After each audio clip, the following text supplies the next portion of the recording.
Hello, everyone, and welcome to another edition of Mormon Stories Podcast. I'm your host, John DeLynn. It is December 8th, 2025.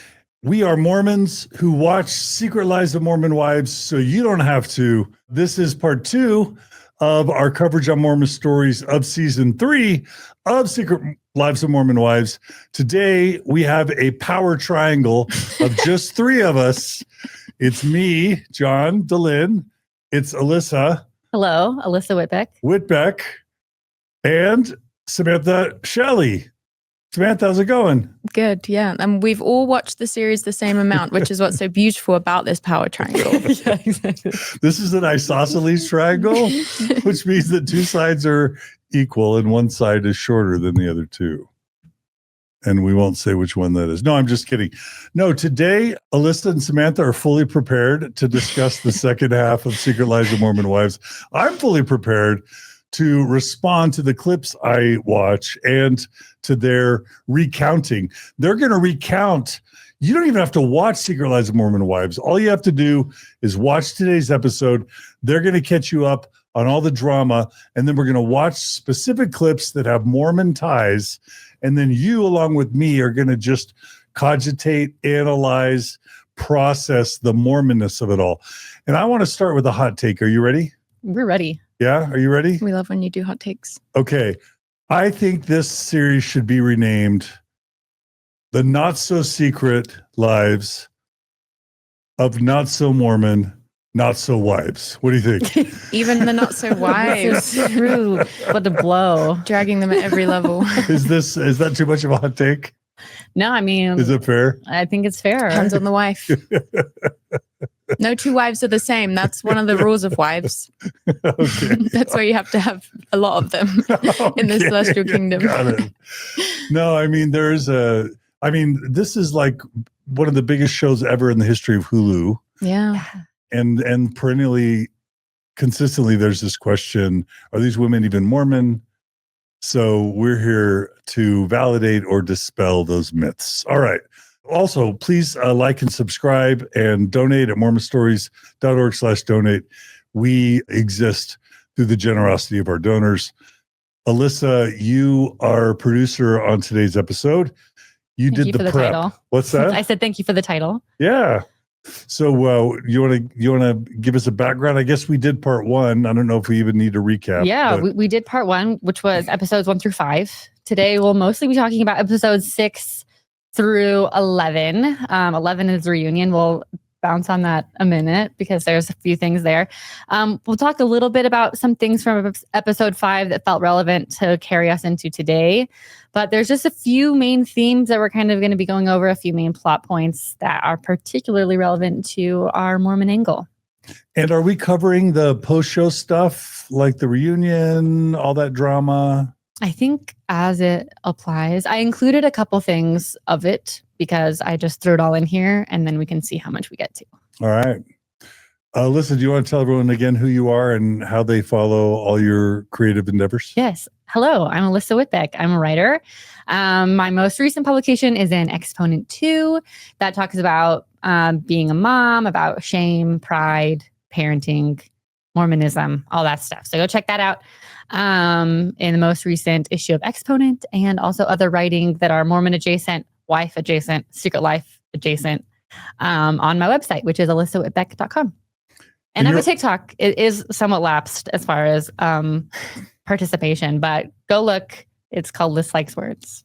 And you're also not so Mormon mom. Is that I'm right? a not so Mormon mom, ex-Mormon mom. I wasn't going to say not so mom. That wouldn't be good. Yeah, right. Not so secret mom. life. The not so Mormon, very mom. Very mom. Very wife? Very wife, yeah. Okay. All right. Got it. And Samantha, to our other very wife. Thank you. Yeah, I am kind of a little bit of a housewife, to be honest. To your cats. Well, to my boyfriend as well. You know, he's a working man. He goes out, works 10-hour days, and I maintain the home. Love it. Tell us who you are and what you do and how people can consume your services. Yeah, so I'm half of Zelf on the Shelf, so you can watch us on YouTube. We have a lovely Patreon community at patreon.com/Zelf on the Shelf. We also have a Substack, SamanthaShelleySubstack.com. Sometimes I write about Mormonism on there. And then Well, I've also been a faith transition coach for the last 5 years. So if that interests you, you can go to SamanthaShelleyCoaching.com. Shelley with an EY. You're a terrible promoter. I remember to bring up my coaching this time. Normally you That's have to actually say really that. good. And That's I was actually like, no, John gets me in a good mindset. Always be advertising. Absolutely. Always marketing. Okay. Where do we begin, Alyssa? Okay, let's start off with one of the biggest storylines of the second half of the season, which is Mikayla and Jace. So Mikayla is one of the Mormon wives. The first couple of seasons, she didn't get a ton of screen time. Her main storyline was that she had an autoimmune disorder? Okay, skin condition. Anyway, we started to see a lot more of her this second half of this third season. She is married. She's currently pregnant with her fourth baby, and she is 25. She turns 25 actually while she's pregnant. So she's very young. And they kind of open up, her and her husband Jace, about their marital struggles. And this tends to be her arc for the second half of the season. They're struggling with intimacy, both emotional and physical intimacy. And a lot of that struggle is based on Mikayla's past sexual trauma that she had as a child. She has been open with her husband Jace about some sexual trauma she experienced at age 15. She got pregnant with Jace's baby at 16. They got married quickly after. So it's kind of a rough... And he was 21 when she got pregnant at 16. Which really adds a dark cloud to their entire relationship. I feel like otherwise Jace is one of the more likable men, but that's a really hard start to the relationship to move past as a viewer. Did you mention that she also was abused as a child? Oh, yes. Like she was 6-ish. I don't know. Yeah. I think you said 50. And that's one of the things. So it sounds like she's had multiple bits of sexual abuse. I think it was like early childhood and then again at 15. And then she met Jace and got pregnant with him at 16. Just interesting. It seems like there hasn't been a lot of working. And I guess she's open. She hasn't really worked through a lot of that sexual trauma. She hasn't even opened up to her husband about a lot of it, particularly who abused her at age 6. And that seems like it's kind of starting to come out sideways in her relationship. She's having a hard time being open romantically, both sexually with her husband and also like emotionally. He will say, I love you. And she will give a quick love you, but feels uncomfortable with like a lot of connection. So they set off on television while she's 6 months pregnant to solve their sexual issues, which I think in and of itself we're already off on a bad foot. So anyway, let's just kind of start off with that storyline. So we're starting light. Yeah, exactly. We're starting. Welcome to Secret Lives of Mormon Wives. The nice the themes are so light. Exactly. It's funny because it's always seen as like such a vapid show, and of course there's elements of that, of drama, but so much of the content is so heavy. So I guess a really heavy trigger warning for viewers, or just start with caution, because the entire series, this whole season, is just pretty dark with sexual themes, especially. Yeah. Kind of the whole show is just purity culture. It is. Here's what happens. All right. Well, I've got so much I already want to say, but let's play the clip. Yeah, let's start with our first we'll clip. discuss it. So this is Jace, Mikayla's husband. For me, it's not just physical intimacy or the sexual intimacy. It's really hard for her to have an emotional, vulnerable relationship with me. She might be able to say, love you, as she's walking out the door, but she can't actually like sit down and tell me how she feels about me. I know she has definitely the harder half of this. The biggest thing in her way is fear, and rightfully so. But for me, it just kind of leads to me feeling like my wife doesn't love me a lot of the time. So right off the bat, I'll call balls and strikes from the Mormon angle. I tell people we get about 1,000 applications for people to be on Mormon Stories every year. And I would say somewhere between 50 to 75% of them have abuse elements to the story. I'm on record as saying that the Mormon Church probably has child abuse levels per capita comparable to the Catholic Church. One piece of confirmatory evidence of that is the Boy Scouts of America lawsuit, whereas I understand that the church has settled, offered something in the hundreds of millions of dollars in terms of settlements, with tens of thousands of reports of child sexual abuse, and that's just the boys. So even just this last week or the week before, the brother of LDS Apostle D. Todd Christofferson, the brother's name is Wade Christofferson, has just been picked up by the police investigated by the FBI for abusing children. And that's just like, it's like every week there's a report in Utah or Arizona or West Virginia or Idaho of child sexual abuse within a Mormon context. So that's super common because the church tends to hush these things up and not report it to the police.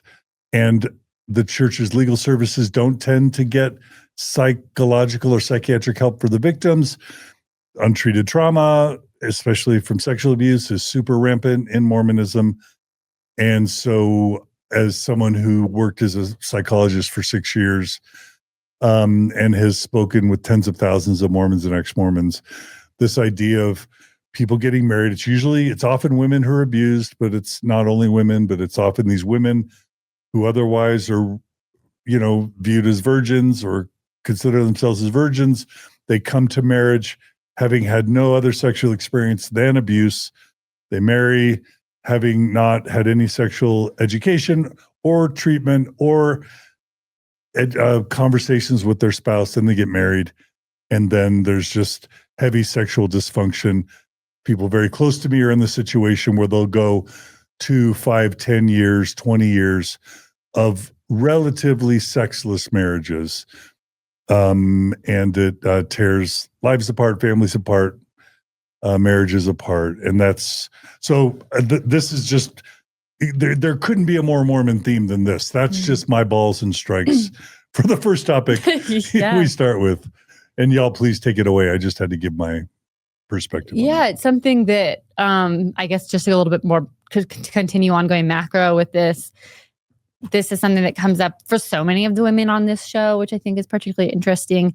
Most, if not all of them, have talked about some form of sexual abuse. And I guess that's the main thing too I wanted to just mention about the reunion is we have 2 other cast members who reveal that they've been sexually abused. And so now on the stage, we have almost the entire cast. I think almost all the women, if not all the women, several of the men who have been sexually abused. And I think even just anecdotally, this is something that in every social circle I've ever been a part of, every even work environment I've been a part of, where people begin like sharing their stories. Like as a teacher, I have students will submit essays. This is just something that comes up. It seems like once people get comfortable, this seems to be something that many people reveal that they have experienced, and it is pretty rampant. You've lived most of your life in Utah, right, Alyssa? Yeah, most of it. Yeah. So you've heard of and seen a lot of reported abuse. Yeah.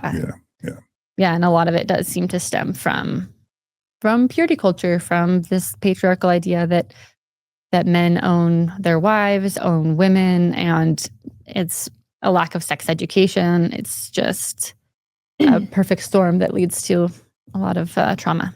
Samantha? Well, even just the Mikayla being 16 and Jace being 21 is somewhat not, like, that's not that crazy for Mormonism, Like that what do you mean? Can happen. What do you mean? Well, that is statutory rape, is it not? But weirdly, not in Utah. Like I once looked this up, and I think there are weird laws that allow men up to like 27 to have sex with girls, young women as young as 16 or 17. We can have Julia Google that, but that's my understanding.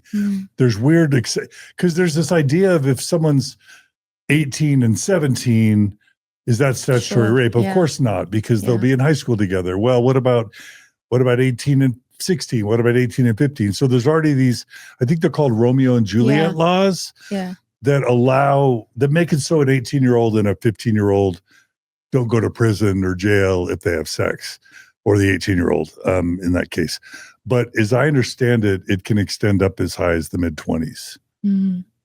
It's like I'm inclined to be sympathetic to Jace as we see him struggling in this season, because I know that he's also been a victim of purity culture. But it is hard to think about 16-year-old and a 21-year-old, and that's not counting in her mind seemingly as abuse. And Mormon culture is pretty much like, well, if you got married, it's sort of done now, We don't have to think about it anymore. Yeah, and so it's just interesting that her body is literally rejecting Jace at this point in their marriage. Julia did look it up, and she's saying you can be up to 10 years older than the victim. Wow, that's from a 16-year-old? So a 26-year-old. Wow. When does it start? Like, could it be a 15-year-old and a 25-year-old? I Or is mean, 16 I think it might. I don't know, but it's. I mean, 16, 26. But that's is particularly wild. uncommon in Utah, right? That's not. Every state's got different rules. Okay. Yeah. Mm. Yeah. The other thing I think that bears mentioning, and I don't mean to be heavy-handed with this, but the founder of the Mormon Church, Joseph Smith, was in his 30s when he started taking plural wives aggressively, and he started in 1840 aggressively. I mean, his first affair was with a teenage girl. I believe the John Turner says she was around 18 or 19. So Fanny Alger was the first. So he was going for teenagers in his 20s, but that was in Kirtland era, Ohio, mid 1830s. Once he gets into his 1840s, he may have been in his early 30s now that I think about it. But once he gets into the 1840s in Nauvoo, after he sort of slows down marrying other men's wives, he starts marrying teenagers. And he marries, as I understand it, at least 2 teenage girls as young as 14 when he's like 35, 36, 37.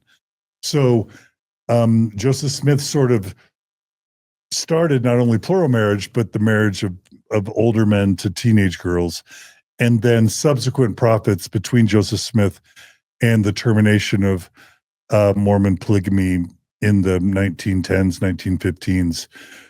There was just a long history of old Mormon men fighting over vulnerable teenage Mormon girls who were often immigrants from another country who couldn't speak the language. And didn't know they'd have to go be some bishop's third wife.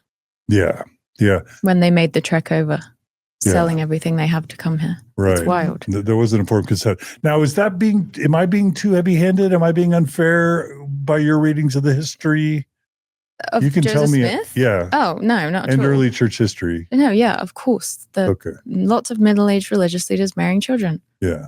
Yeah. And I think So- it's just it just lays the foundation for the types of relationships that we're seeing now. Yeah. I think it just is just another layer that informs what we're seeing. So you think that's is it fair to connect modern day Mormon predation on teenagers with Joseph Smith polygamy? I mean, or is that too far in the past to really be relevant? No, I think it's relevant. And I think patriarchal purity culture, which by design prioritizes the feelings of men, always seems to have this element to it, right? It's just when a woman is more objectified and you're not necessarily partnering with her for her thoughts and feelings and dreams and aspiration and all that stuff, it's just kind of people are more willing to sort of widen that. Ideally, in my mind, a 21-year-old wouldn't just emotionally would not connect to a 16-year-old the way that you would expect, hope for 2 people that are going to have a kid together. Even a very mature 16-year-old, and a 21-year-old, that is such a big developmental leap. Yeah. What do you think? Yeah, I mean, I think that even just systemically looking at, I'm trying to I don't know. I don't know if Jace knew that she was 16 or she pretended to be older. I don't know the story. So I'm not trying to pick on him in particular, but I think we look at the pattern of this, we look at even just what we're talking about with Utah's laws. I think Utah has been formed from Joseph Smith, formed from Mormonism. These laws are created in part because of that. We know as of very recently that laws are shifted to protect different leaders, family members. Many of those leaders are involved in the church. So I think it's all just a compounding factor. And so we can't separate ourselves from the origins of the church, especially because it really wasn't that long ago. And especially when we're looking at the way the systems are working. Yeah. And your Mormon Stories podcast, I feel like you have to draw those parallels. Yeah. In fact, Julia's fact checking.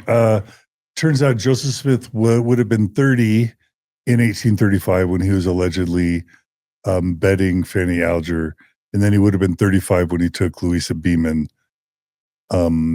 as a wife. Why is that? I've always just heard for like 10 years that Fanny Alger was 16 when Joseph married her.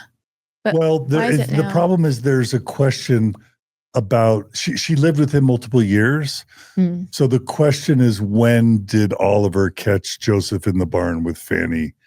And John Turner, because of some justifications that you'd have to check into the Joseph Smith podcast to hear, because we cover the Fanny Alger scandal, he dates it to be to Fanny being around 18. Does he have a vested interest in her being 18, or is it just No. If you get to general? his Nauvoo section, he goes hard. Okay. So he's literally just trying to analyze the evidence. Cool. Yeah. He pulls no punches, in my opinion.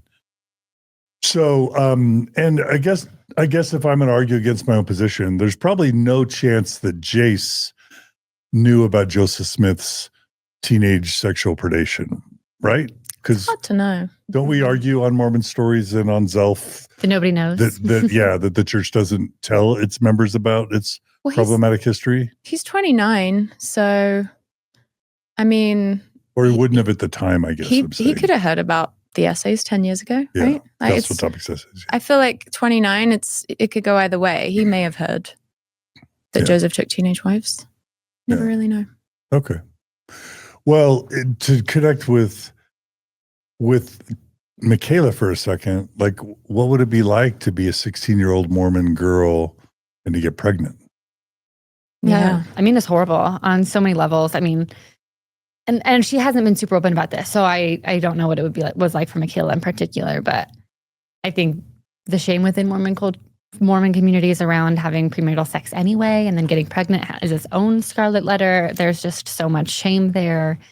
And I'm sure, I would imagine her or any other women in that girls in that position feel like they don't have a lot of options. They don't have a lot of choices. And they did get married, and it seems like they've had like a fine relationship.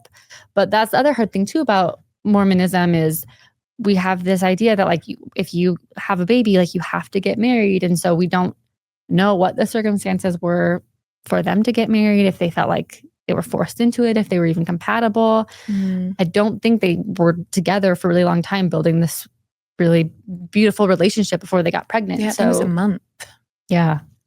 And so then it just, their whole lives were changed at that point. And Mikayla, I think, is also in such a hard position because like she's just been pregnant so many times since then, her fourth baby in just a few years. And like, I'm sure, just for her body in particular, like that's just so much further trauma that she's been going through. Even if it's something that they're consensually deciding on as a joint team, they want to have more children, that's great. And we have to recognize the literal physical toll that is going to be on her so quickly, and like the babies being relatively short apart. I don't know how far apart, but the fact that she's on her fourth, like that's just quick. And yeah. Do we have more Mikayla and Jace clips? We do. Okay. Should we bump to them? I didn't want to jump ahead. Really with any. quick, I'm not necessarily super modern when it comes to sexuality, in the sense that I do think people should be wise and thoughtful and educated when they have sex. And I'm imagining y'all probably agree. So I'm not necessarily pretending that y'all wouldn't. But what I am going to say is that sometimes people want to say that if you're ex-Mormon, then you're like, have sex as young as you want, for as often as you want, with as many partners as you want. And like, I'm guessing that's none of our positions. What? Who's saying as young as you want? Right. I mean within reason. But I guess what I'm clumsily trying to say is that I don't necessarily think that it is bad to be. It's probably good to be really thoughtful about sex before marriage, in my opinion. And so I don't want people to think I'm arguing for recklessness or lack of education on that regard. But I also have just seen so much damage with Mormon couples getting married having never had sex before, either at all or with each other. Because how do you know if there is a fundamental sexual incompatibility, and or how do you know you need treatment for trauma Right. if you've never actually tried to have sex before. And so there's that real rub of we want to encourage thoughtful, educated sexual exploration, and even care. And in theory, we're okay with people not necessarily being reckless in that regard. And getting married at virgins seems like a huge risk that I would probably advise my children against. But that's just me. Do either of y'all have thoughts on that? Yeah. And even outside of just your compatibility with your spouse, I think just the notion that you shouldn't explore your sexuality at all before marriage is just, it's inherently making sexuality that is something that you claim for yourself through someone else, which is like, that's going to result in a dysfunctional relationship with your own sexuality. Like, sexuality is something that you have to sort of find within yourself first, I think.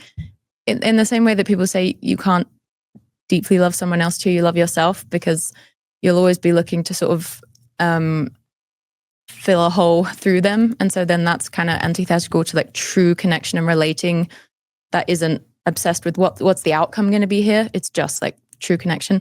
It's, to me, it's just the same way with sexuality. It's like, you can't outsource your eroticism to one person forever. Like, even if you could obviously you could have one sexual partner your whole life and be monogamous your whole life. But like, I still think you need to sort of claim your own sexuality. It's something you have to explore and connect to by yourself.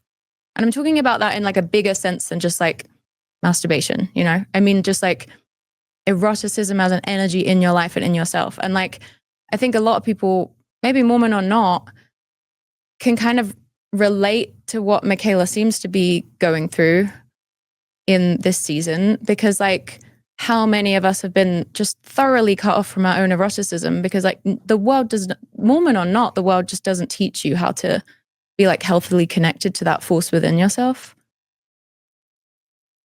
Yeah, no, I agree. That was well said. Thank you.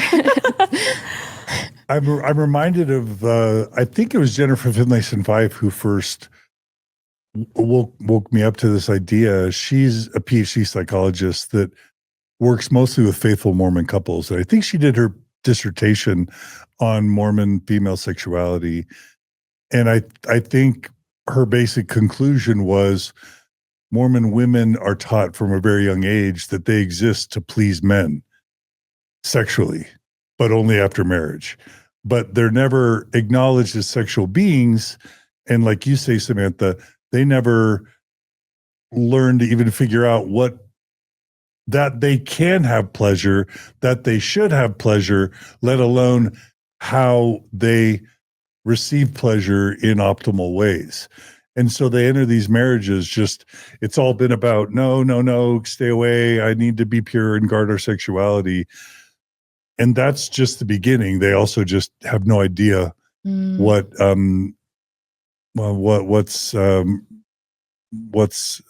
attractive for them. Yeah. And I think it just adds more layers, right, of complexity.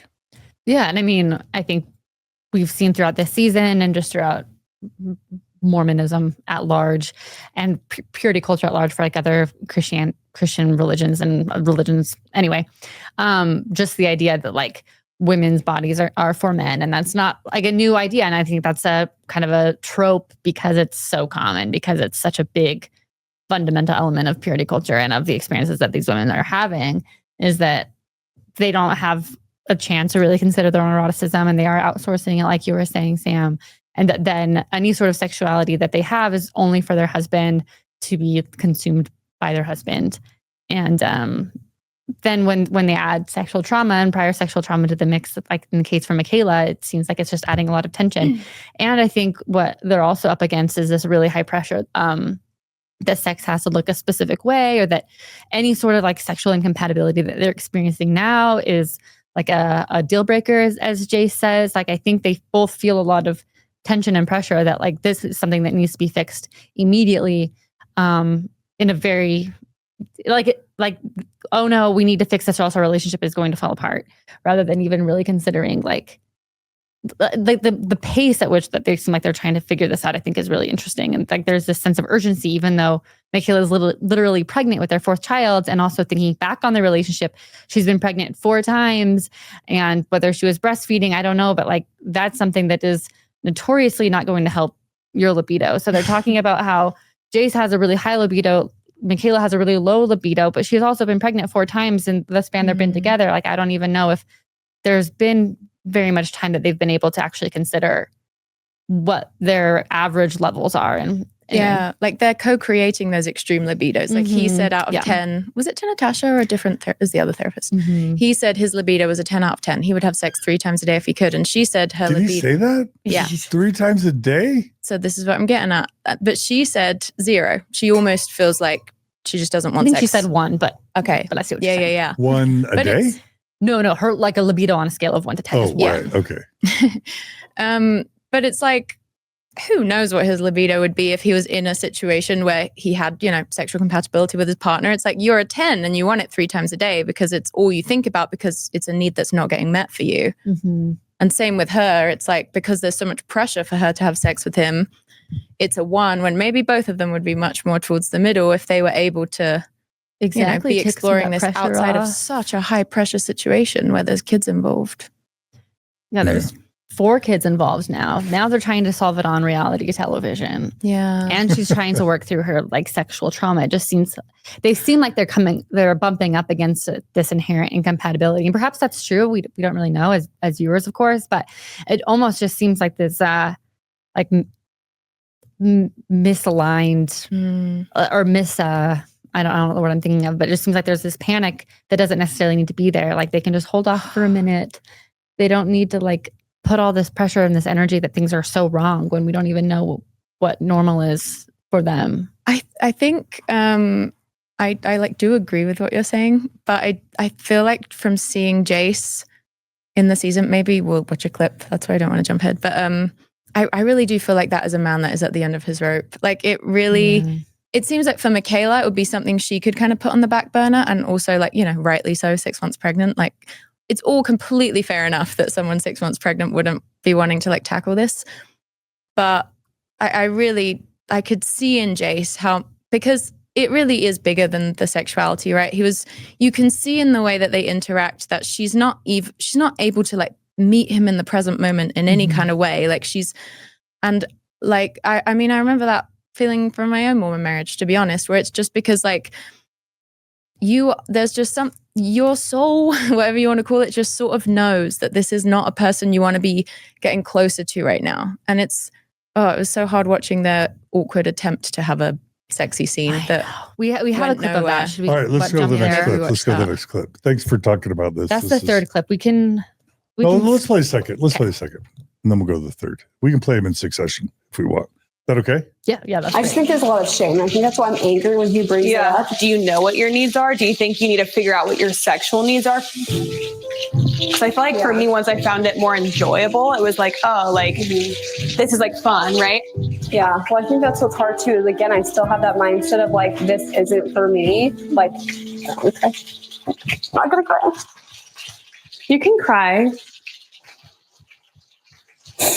I think it's just hard. He's just like so good to me. Yeah. And like I want to be able to do it for him, but I just don't know how.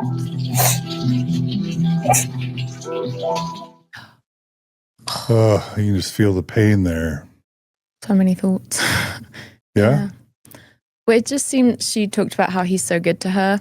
It seems to me like they're in a dynamic where he takes on like a pretty intense caretaker role for her, which again, rightly so, she's pregnant, that's kind of how it has to be. But I do feel like couples that are really codependent, where there's like one person doing a lot of caretaking, there's no blame in any of this.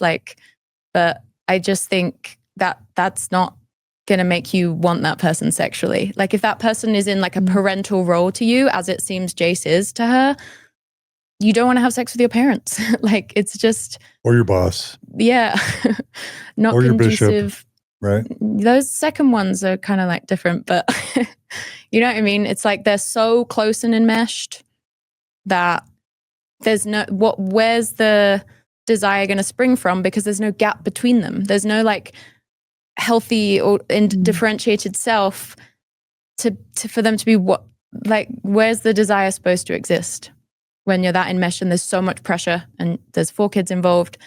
It's like, you're already close enough to that person. Why would you be seeking more closeness? Yeah. And I mean, there's 4 kids involved, and she had that and still struggles with, I think, the autoimmune disease where she has a lot of skin issues, which I would also imagine would really which all feels so connected. It does. It's like her body is just reacting to the trauma this way. And I also meaning maybe the skin conditions caused by all this dysfunction. Is that what you're saying? Yeah, it's like a pretty well-known thing. I feel like that, especially autoimmune conditions. I mean, I'm not a scientist, so I don't want to speak out of hand, but when you think about what an autoimmune condition is, it's like the body doesn't know what's ours versus the inside and outside world. It's like there's an incorrect barrier there or whatever. It's like it doesn't know what to own and what not to own. I'm saying this so badly, but yeah, I read this book called When the Body Says No. I don't know if it's been debunked or anything, but apparently it's a pretty well-known thing that women who are people pleasers, for example, can be a lot more susceptible to autoimmune conditions, which to me just makes sense from what an immune condition is. I think it's also people that internalize stress instead of deal with it. Yes, in my definitely. experience. And repress emotions. Yeah, which we do well in Mormonism. Absolutely. Other thoughts on this, Alyssa? Yeah, I mean, I think she mentions in there her Mayci's trying to help her. Do you just not do you not like sex? Maybe you can just talk about what you need. And she's just I don't know. And I think that also feels kind of like what we're talking to a little bit earlier, feels so Mormon of this. I mean, the women aren't really taught to understand eroticism and are taught to shove it down so much that I think it tamps it out for a lot of people. Especially when you add trauma to the mix, especially when you add a young marriage to the mix, and then you add 4 pregnancies back to back. I feel like and then the autoimmune condition. I feel like she's most likely just in a position where she feels so trapped. And I think that's where so much of that pain is coming from. And I think that's why it's hard. I understand that Jace, especially, he wants to be able to connect with his wife, both sexually and emotionally. And it also seems like Mikayla wants to be able to do those things and just can't and doesn't know how. And then you add the pressure of trying to figure out how to do it now. There's a timeline that Jay says this might be a deal breaker, which I think is a very valid thing for him to feel. But that has to up the pressure for Mikayla, right? That she's I'm about to have a newborn and I need to figure out how to deal with this. And now this is something else on my plate. I have to also solve the marriage. I have to not only fix the marriage, but that means I also have to go back in time and solve my trauma. That is just so much on her plate that it feels like there's no way for her to really move forward. Just from seeing this clip, it seems like she's just so stuck, and I don't even know how she could really get out of that. No, and I'm so uncomfortable even with this notion that the show is sort of embracing of, well, if Mikayla healed her sexual trauma, if she does, successful EMDR and has a healthier relationship to her childhood sexual abuse, then she'll want to have sex with Jace. And it's I just don't know that that's true. And I feel like when a woman is undergoing a significant sexual healing effort, it's a really bad idea to have this end goal in mind of, so you can have sex with this man who exactly. I feel like she wants to solve their sexual issues in theory, because she knows that that's what a good marriage is. But when you actually hear her, she's I just don't want it. A few times she says that. And I just feel like there's no space in her life because, it kind of just would point to divorce. There's no space for her to just be maybe I do not want to have sex with this man. And it's not even, it may not be because she's traumatized. People can just even outside of childhood sexual trauma, just being in purity culture alone, I feel can land people in this kind of situation, even without the trauma. Yeah, and a couple things we're not mentioning. Asexuality is a thing. There are people that just don't have attraction for people. Sexually. That's a thing. It's a real thing. And of course you don't know that unless you have a chance to, in a healthy way, explore. Also, I have met many Mormon and ex-Mormon wives who are lesbian, you know, Yeah. and that's also a thing. And you don't really, if you never have the chance to explore that, and I'm not saying, you know, let's have kids exploring all sorts of things. I don't know. I'm just saying that if you never had the chance to explore your sexuality, how are you ever going to know whether you're actually attracted to men or women or both? You have to explore usually. Maybe not always. I guess you could feel attraction by watching TV or movies or did whatever. you have to have sex to know that you wanted to? No, I like didn't. women? So maybe I'm wrong. I think it could go either way. I do But, think. okay, wait. yeah, Can I like- argue back? Go ahead. Well, I do think it is a bit different with women because of being straight is sort of like the default. So I do think it could be more challenging for women to figure out that they're not straight. So Yeah, maybe with women, they actually do need to a lot of the time have experiences to really like see that in themselves. Or Yeah, like you're right. I'm thinking about, for example, the gay man who's young, who's a boy, who just really has close male friends. And he doesn't realize his worldview doesn't allow him to be gay. Mm. And so in his mind, he just really, really likes Billy and thinks he's great. You know what I mean? Or I've counseled as a therapist, young Mormon women who just really love their roommate and get really angry when they get engaged. And it's because he's a jerk. It's not because they realize later they were in love with their roommate, because in a Mormon context, they were never allowed to, one, consider themselves as sexual beings, but certainly not ever consider themselves as same-sex attracted, lesbian, gay, etc. So I think it's probably different along a spectrum of many dimensions, including gender identity and sexuality and religiosity. yeah. But there's something to that idea of if you don't explore, sometimes you don't know. And certainly Yeah. I've met many, many ex-Mormon divorced women who didn't realize they were lesbian or bisexual until after their divorce. Yeah. Right? And that's like, I mean, anything's possible here, but it seems probably most likely that she is straight or does like men. But Right. this just isn't it. This situation is not conducive to her wanting to have sex. Yeah. And it's also possible that they need a separation. Like, Yeah. they perhaps divorce, perhaps not. But like, even if she took a little bit of time for herself, because she's been in this relationship with him since she was 16, and Yeah. and again, this is terrible timing because they just had a newborn, you know. And so I feel like that's It's probably such so an tough because they've always just had a newborn. right. Like it feels like exactly. when has been like, I'm sure Jace didn't just like suddenly start bringing this up at 6 months pregnant, but probably when they were trying for children, she was able to engage sexually more because there was like this stated goal. So she could kind of, right. I could see that being a lot easier to have sex under those conditions for her. And that's I think what's hard is they haven't had time to build a relationship without children. Yeah. She hasn't had a time to build a relationship with herself as an adult. Yeah. And he mentions at one point that he's like, you know, she used to be more into things. She used to like more things like role play. And it's like, yeah, it seemed like they did have they enjoyed having sex with each other in the beginning. Like, but the beginning was but who also when she knows, was a 16, teenager, you know, which maybe like that could, who knows why that changed. Maybe it's because she's an adult and her preferences have changed. Maybe it's because she's been pregnant 4 times. I don't know. It just feels maybe it's because like desire in long-term relationships is a challenge for like anybody, like inside or outside religion. And then I just feel like this is like the worst possible conditions for navigating that, because you just, especially because she has sexual trauma, she's so wired to be like, oh, it's because I'm broken because of sexual trauma. Yep. Which I mean, and they keep referring to it as an issue, which I think like sexual trauma is an issue, but having a low libido is not inherently an issue. yeah. And so I think he keeps being like this, he's trying to be supportive, which is sweet, but he keeps saying like, this isn't just your issue to solve, this is our issue to solve, which still means at the end of the day, I know you're going to want to have sex just as much as I do, in the same way that I do, which kind of feels like it's like the language, even with a therapist, from what we're seeing on TV, we know this is not their real life. We're not analyzing their real life, but the way the language is kind of going is it's like Mikayla needs to adjust her desire and her expectations and her behavior to match Jace's.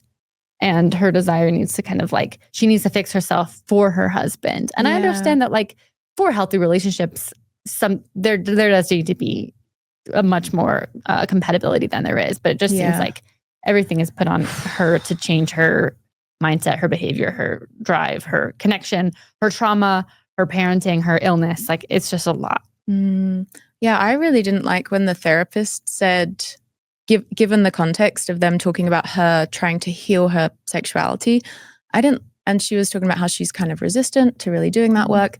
And the therapist talked about how a good motivator can be your husband and kids. But given the fact that it was a conversation about like her libido and like figuring this out so she can have a libido, so she can want to have sex with Jace, like, there's nothing like less sexy or erotic than being like, you've got to heal your sexual trauma issues for your husband and kids, or else he'll leave you and then you'll be a single mom to 4 children. I'm so uncomfortable with that. Like, I really do feel for Jace. I feel like I feel for Jace more than I've been watching the discourse online, and I think it's also valid, but I really can see how it's like being partnered with someone who just cannot connect with you like properly in any moment. That is like a heinous reality to be living in. And I don't think it's that insane to be considering leaving, but the 6 months pregnant thing is just like the absolute worst timing. What are people saying about Jace online? Well, I mean, kind of like what Alyssa's speaking to of, maybe he's being a bit like potentially entitled to sex, or, obviously her being 6 months pregnant and him being like, something really needs to change here because we're not connecting is, maybe like insensitive timing or, But I do agree that that they are, it feels like a no-win scenario for either of them, because this is their 4th baby. They've probably been, and they've also just been dealing with young kids this whole time, and they're exhausted, I'm sure. And like, when would be a better time for them to figure this out? Like, to me, it seems like they've probably been in the same boat for a while.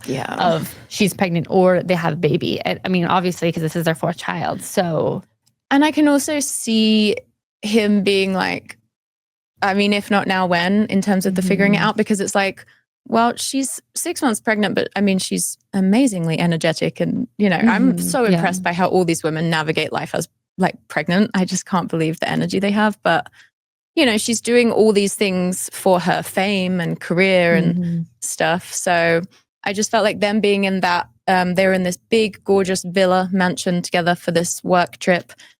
And you could just see there's, Jace is like the husband who's really supported his wife in doing this Mormon wife thing. And, he's like doing a lot of stay-at-home dad stuff so that Mikayla can, do a lot of the things that Mom Talk has to do. And then they're in this gorgeous, like romantic villa after, years of them kind of giving themselves over to fame and to the entertainment industry. And now they've got all this money, all the opportunities in the world. And it's like, what's it all been for if we can't even just connect at the most basic level? Yeah. Like sex or no sex. To watch the clip on the hot tub at this fancy villa that Airbnb. So they go to Stagecoach, all of Mom Talk. And it's quite a pivot point. I remember this discourse happening online when it was live. And I was like, I'm so excited to see how this pans out on season 3. And here we are. So they go to Stagecoach, big concert. The husbands go to Mikayla and Jace have kind of set this up as like, this is the weekend we're away from the kids. We're in this beautiful space that you were talking to, Sam. And now we're going to like really get it on, cameraman and all. And so they go to the hot tub, and this is how it goes. All right, let's roll the clip. For me, moving forward with sexual abuse, I feel like it's something that I need to have a lot of control over when it comes to how it goes, which I know is hard for him, and he has to let go of a lot of that control. Can we officially go to bed now? Yeah, she's just not ready to be vulnerable. And unfortunately, intimacy for me is really important in so much as that it's like a deal breaker. I don't know if we're going to be able to strengthen our relationship and overcome some of these obstacles. I think I heard a little bit of laughter potentially. Like what was funny?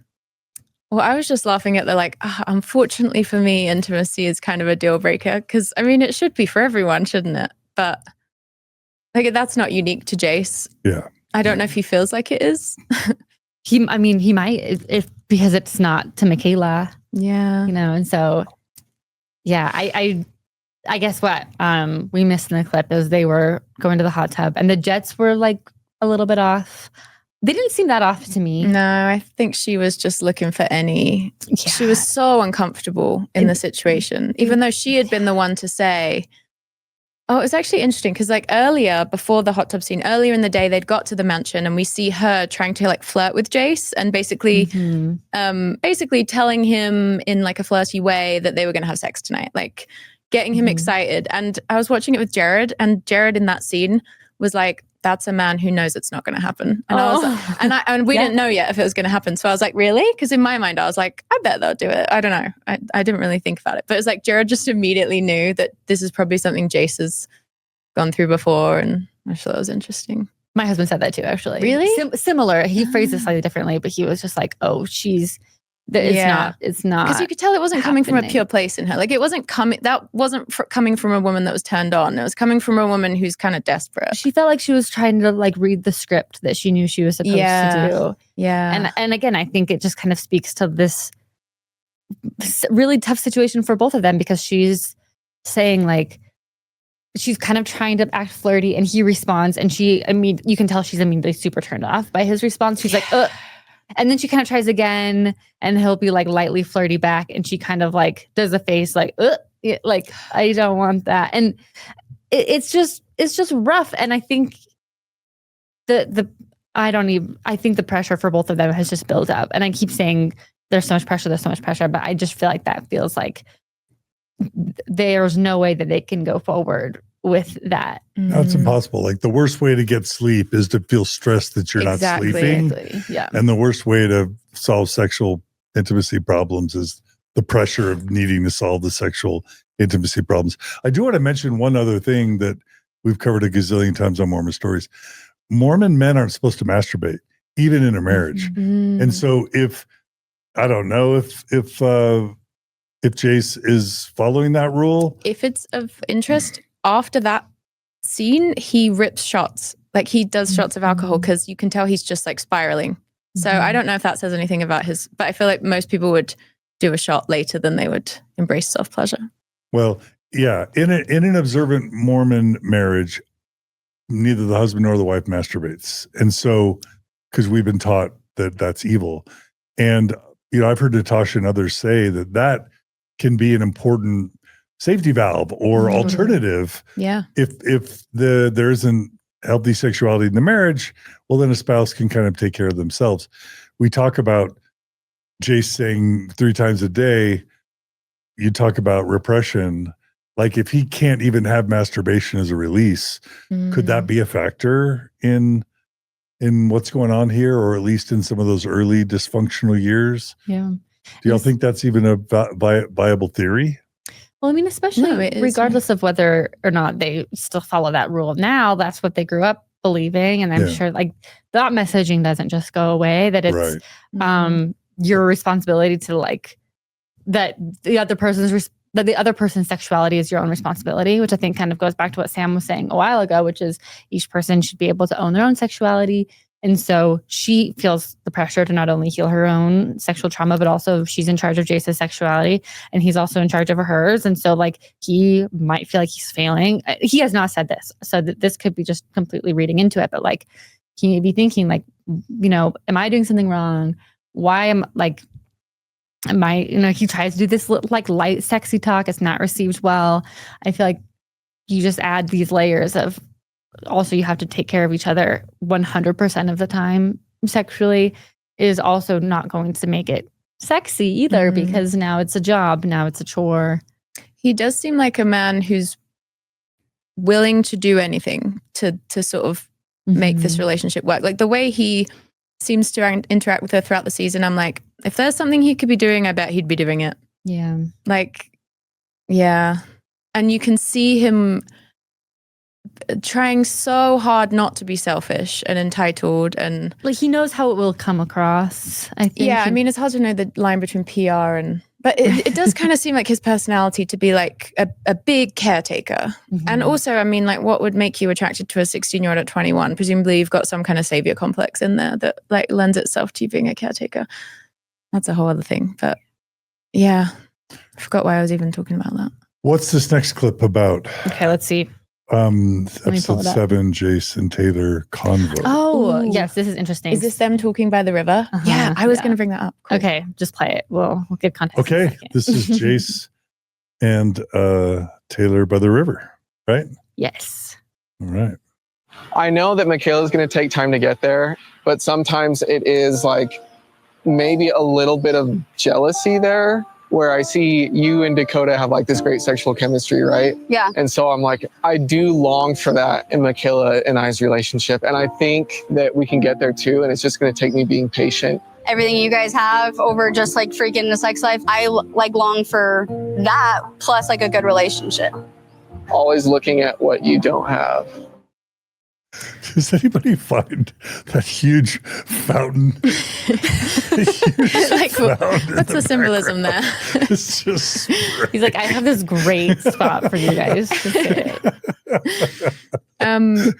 But so John, in case you don't know, Taylor and Dakota, they're sort of like they're not officially together. They're not married.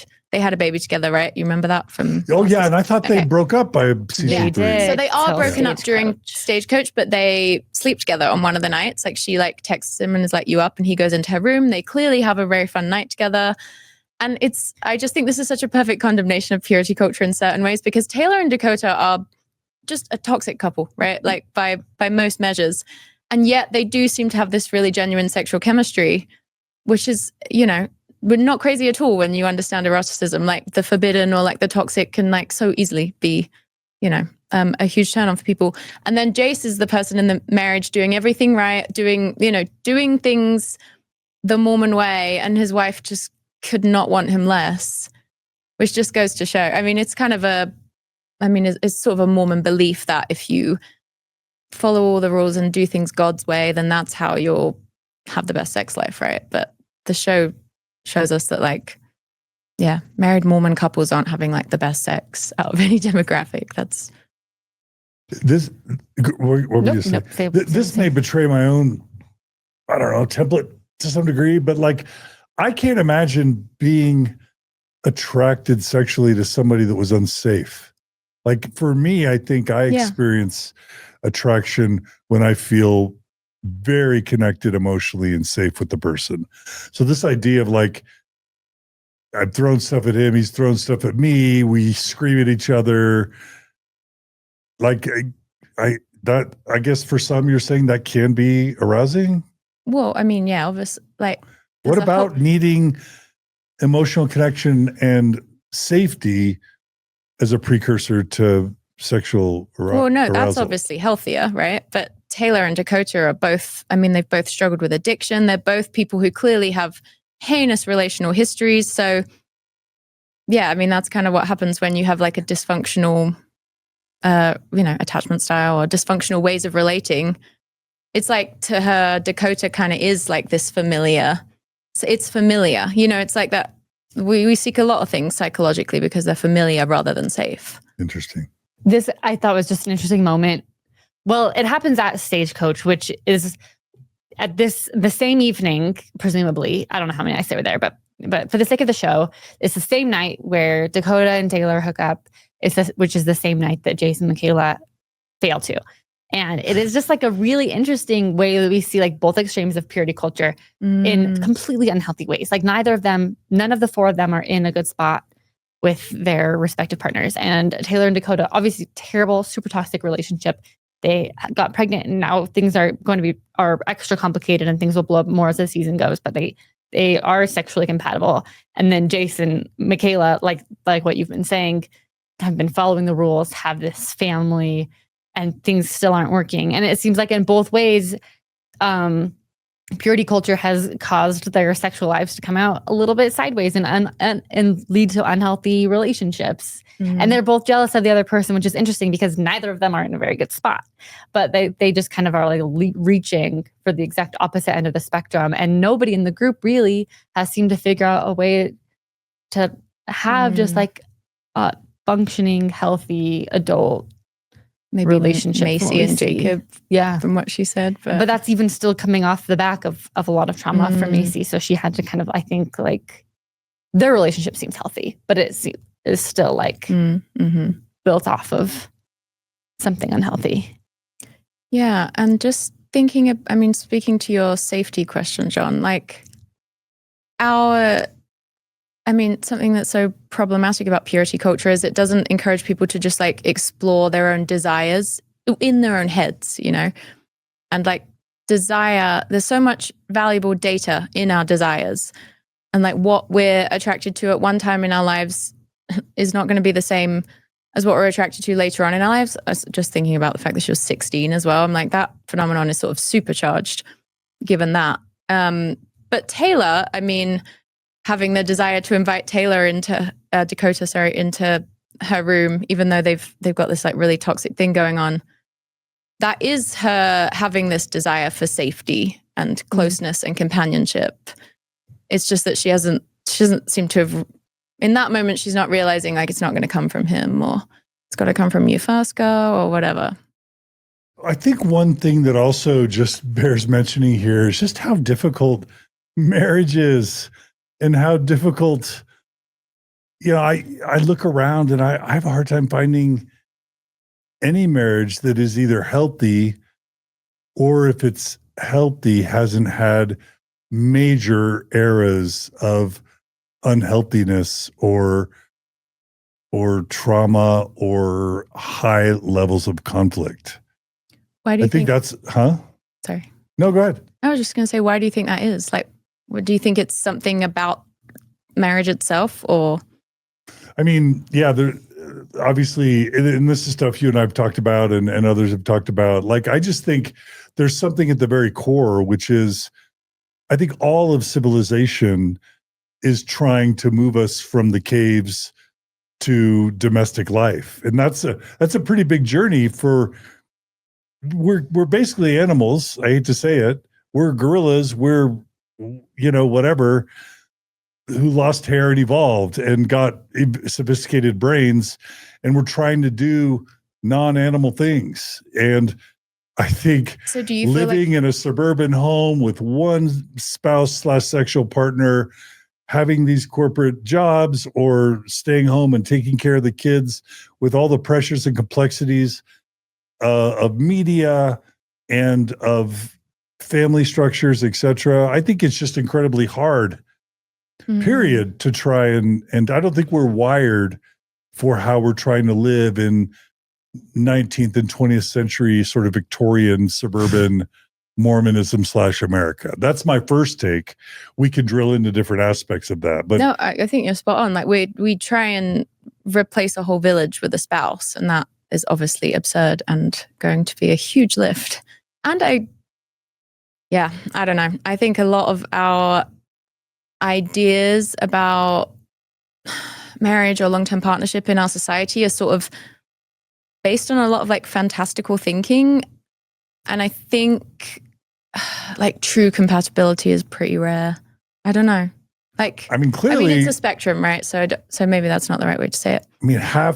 Half of marriages end in divorce. Probably 40% of first marriages end in divorce. But that's just the ones that fail by divorce, and not all divorce is failure, because sometimes divorce is really healthy. But that leaves 60% of first marriages not getting divorced. And then how many of those are really, really fulfilled and healthy and happy? The numbers aren't great. Alyssa, I want to get you in here. Yeah, I was just thinking just about Mikayla and Jace in particular, how just as far as first marriages go, again, we just keep going back to Mikayla being 16 when she got pregnant, because it just feels like such a big foundation to their relationship. But I think these relationships can come in seasons. If they are planning on being in it, they're going to be in each other's lives forever, because now they have 4 children together. So they will need to have at least some sort of relationship, hopefully.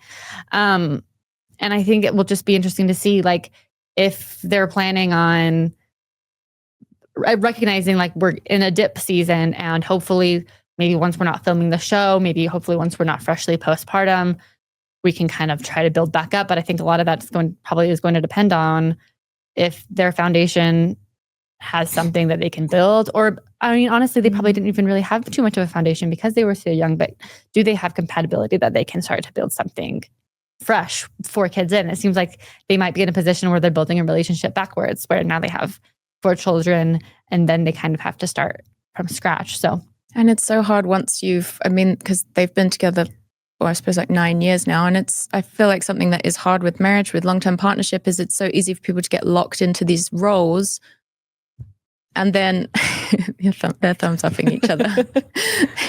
But once you get locked into certain roles where there's sort of this rule book that you've co-created about how your relationship generally functions, the dynamic you have, like who kind of takes control in what situations, who's doing most of the care, whose feelings matter most in the relationship seems to be Mikayla's, as far as I can tell. Jace, as I keep saying, just seems to be like such a classic caretaker type. It can be quite hard, even if you, maybe realize that your relationship has been codependent in unhealthy ways, and it's pretty hard to then move towards healthy interdependence because you just got so much wiring together, and sometimes it's gonna just be easier with a new person. But when there's kids involved, obviously, like that's the outcome nobody wants. But I just look at the situation and I'm like, what does Jace ultimately want? To have sex with Mikayla, it sounds like. Or at least that's something he wants to do. What does she want?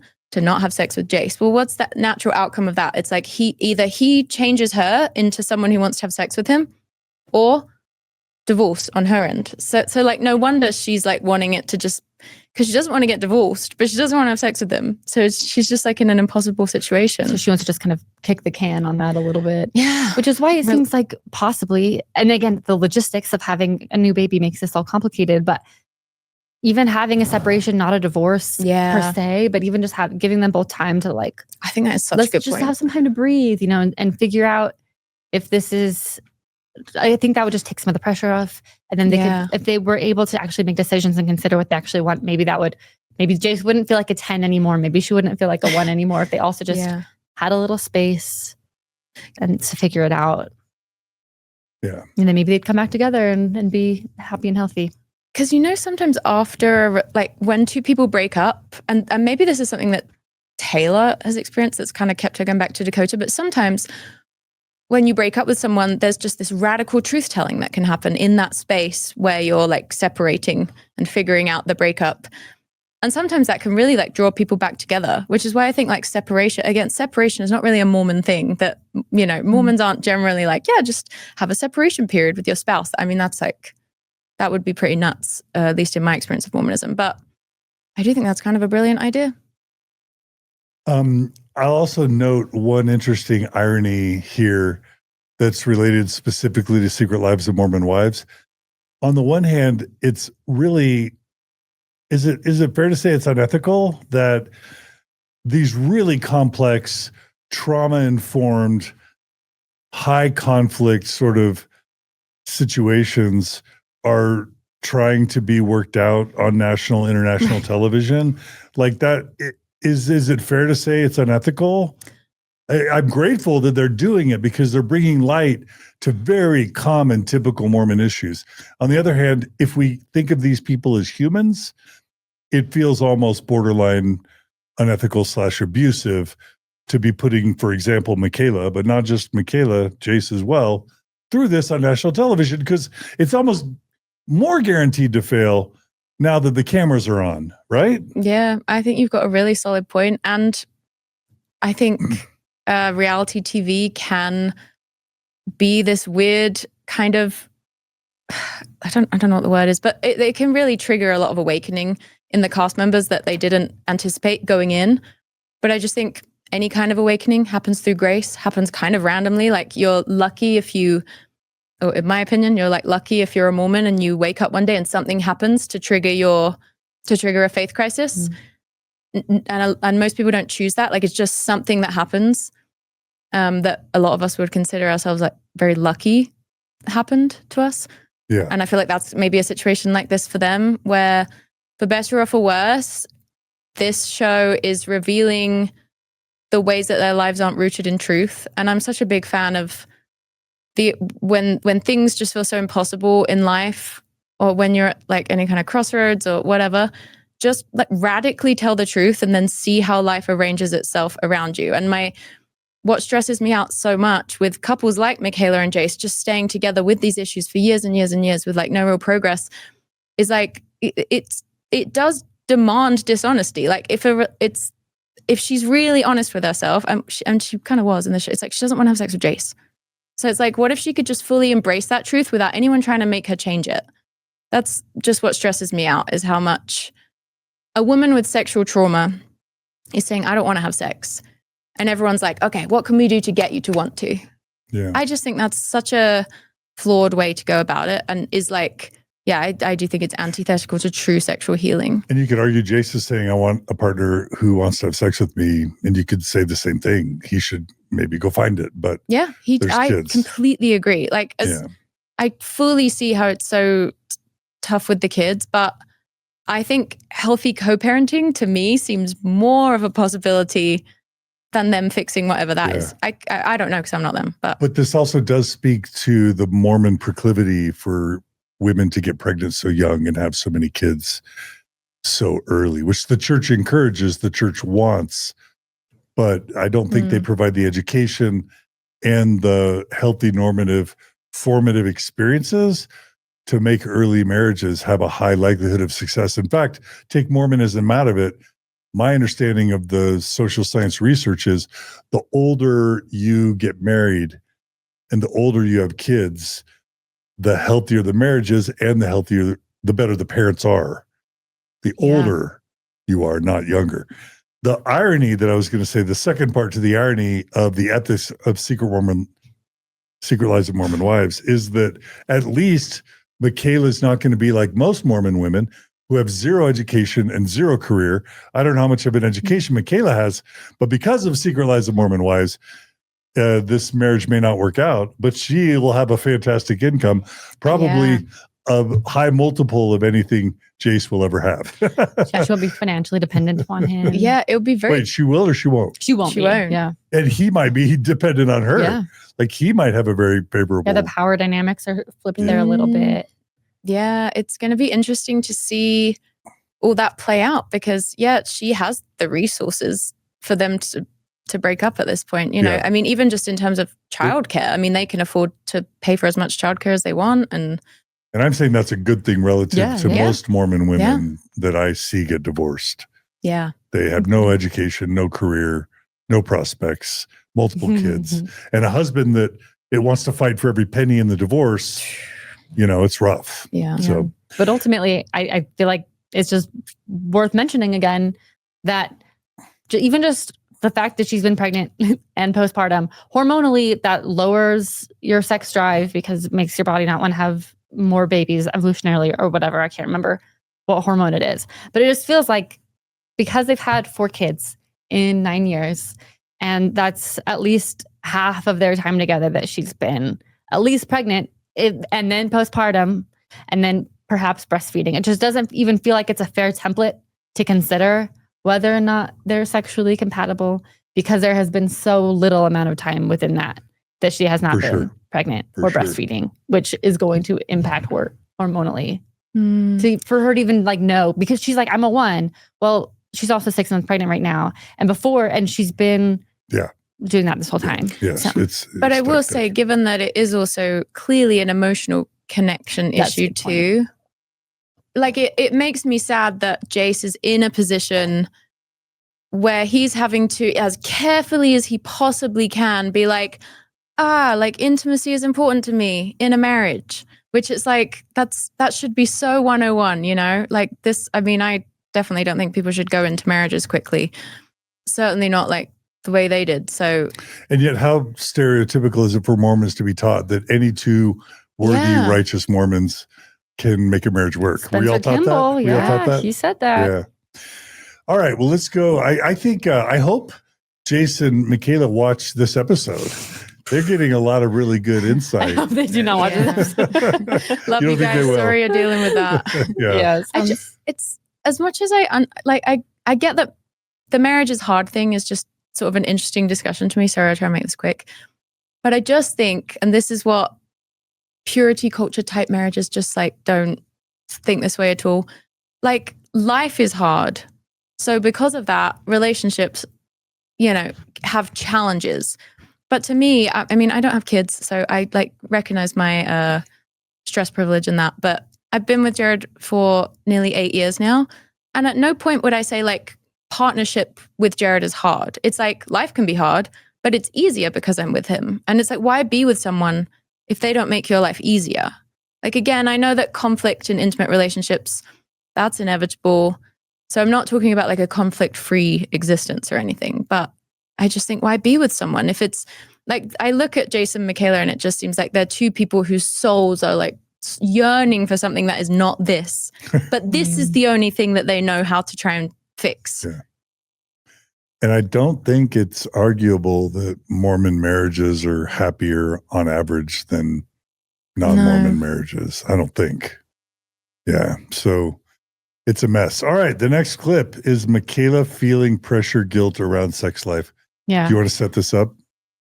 No, I mean, we could even. Do we feel like we have more we can say about Mikayla and Jace? I could we exhausted do it? 3 more hours just on them. I have a just don't couple want to more rush it. If there are other good clips, I want to Yeah, play. well, let's but- watch the clip so we can see. We can see if there's more. Okay, that we can haven't play them already quick. addressed. We've got two. And if we have nothing to say, we have nothing to say.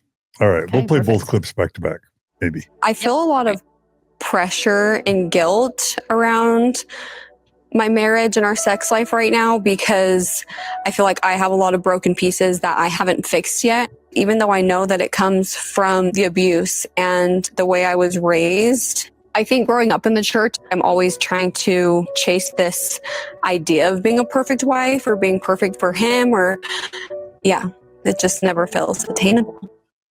Yeah, I do think we've covered that. But Wait, you're I have feeling. one quick Go point ahead. to make. Go ahead. Well, her saying we're really struggling with our sex life right now and, intimacy. And then she says, even though I know it comes from the abuse. And no, I mean, obviously abuse is going to impact her entire life. How could it not? But I still think that to me sounds a little bit like someone just trying to convince themselves if I can just heal this abused, broken piece of me, she referred to herself as broken, then our sex life will be great. I just think that is that's just a theory that may or may not turn out to be true, but you can see that there's this desperation to believe that it's true because the alternative is too hard to think about. But I just think there's usually a lot of really useful data in what we're afraid to even think about as a possibility. And the fact that, in her situation, I'm sure she doesn't feel able to really consider the alternative. I just think that's going to make the healing so much harder. Because you can't really heal with the set outcome in mind. Yeah. Relationally. No, brains don't work that way usually. Yeah. I think. Yeah. Mormon research works that way, though. We like to start with the conclusion and then try to find everything that backs it up. So true. All right, should we go to the final? This is the final clip of them, of yes. Mikayla's and Jace's sex life, sexual dysfunction. All right, let's play it. For me, it just makes me feel pressure of okay, this is my issue. I have to fix this. I really don't want you to feel that way either. When you say it's my fault, I hate that because at the end of the day, I don't think it's your fault. I think it's someone else's fault that's, took things and stole things from you. And if I'm frustrated, I'm frustrating at those people. I'm not frustrated with you, and I'm frustrated at the problem. And I think you're doing a really good job. I just have to say her body language, she couldn't be farther away from him. As it's a full body no for this man. Yeah, she's just not looking at him, leaning away from him. This is not, I don't see good body language there. Sorry. It's what percentage of people generally in life are you going to want to have sex with? Very few. So I just think, what are the chances that even if she heals this man that she met at 16, she'll suddenly want to have sex with him 3 times a day? Yeah. And it's hard because you can tell that he's trying so hard to be a good husband. And I think he's being very sweet, but it's still being framed as like what we've been saying, it's this problem to solve. It's your issue. It's just, and of course, again, the trauma is a problem, but we are kind of going in with that idea, Sam, that once this trauma is fixed, we're both going to have the exact same libido, and that libido will probably be a 10 and it's going to be great. And it's just hard. I mean, kind I of bet he'd be happy with a 4 at this Yeah, point. it's That's what's, true. it's so hard to watch.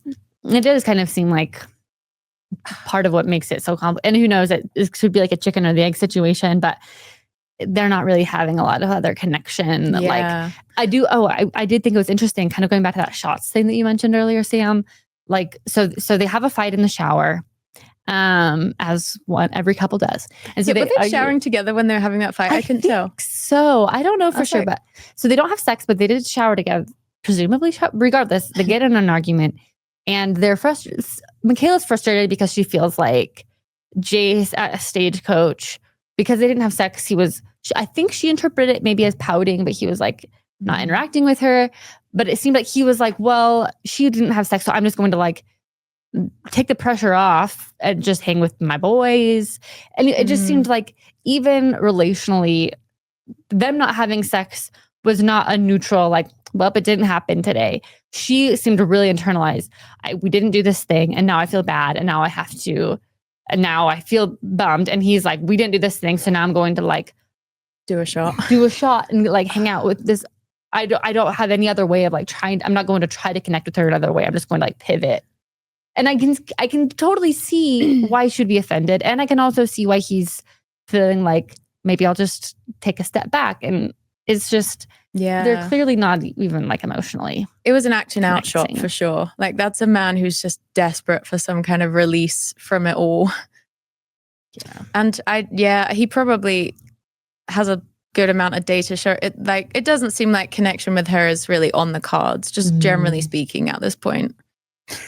Yeah, well, we've been really comprehensive about Jace and Mikayla, I think. but also, it feel so important though. Like this is very Mormon. It is. Yeah. This is very Mormon. And because I tend to want to be comprehensive, we haven't even mentioned the Mormon doctrine of eternal families and eternal marriage that makes it so you may be in a horrible marriage, super dysfunctional, but you're taught that the whole purpose you exist is to find your eternal companion and marry them. And you're not just married for a year or 10 years or 20 years or 50 years.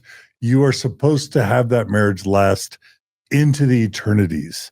And that doesn't leave couples with the room to sometimes break it off. Like sometimes a couple can get married a year or two and all of a sudden realize, we're not a good fit. And what's wrong with, shouldn't we encourage and even celebrate an early end to a marriage without kids yet, if it leads to them finding a better match later and then having kids be raised in a healthier, y'all are both like going like this. Oh yeah. Am I preaching to the choir? Y'all feel free to speak up. Like, this is very progressive for you, John. Advocating divorce. It's not that I'm advocating divorce. I know. People all say that.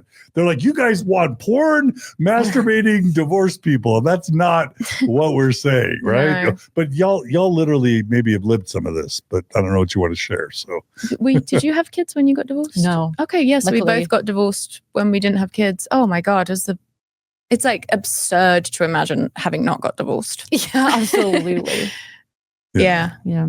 The other thing I'll say is even though Jace and Mikayla, yes, it's a very Mormon story. You can so see how Mormonism has influenced everything for them. I also think probably a ton of people watching who have no connection to Mormonism will really relate to it as well, or will see themselves in one or both of them, because I do think we've all grown up in a patriarchal society, generally speaking. It's the spectrum, but we've all grown up with varying degrees of purity culture. I mean, there's aspects of purity culture, not the Mormon extreme, but even in just sort of regular secular society. Like, I really just think shame around our desires is such a huge problem, because anything we try and repress comes out in more dysfunctional ways. I think there's so many ways that we as humans are scared of our desires, because desire is such a powerful life force. Like it can cause us to upend our, completely change our lives or whatever. And I think it's so human to be like afraid of that sometimes and want to be like, no, I need to like contain my life in this way that I've kind of like scripted and orchestrated in advance. And, we want to believe that our lives can sort of be like perfectly constructed by us. And that's just not really true.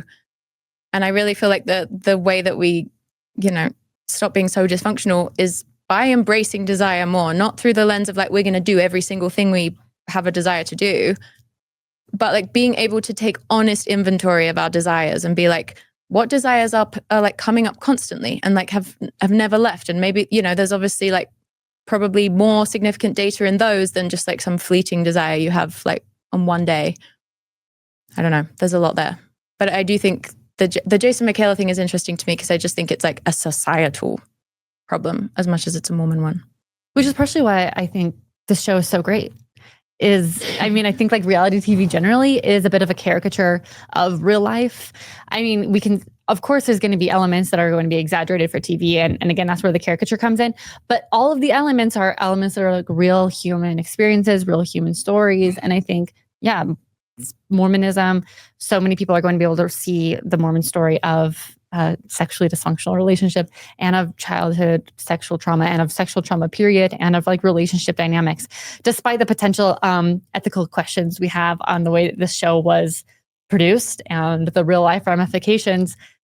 The connection that people have is very real. And I think that's partially why he's blown up so much and why people love it is they're gawking a little bit at the oddities of it, but they're also seeing themselves in these women and in these stories.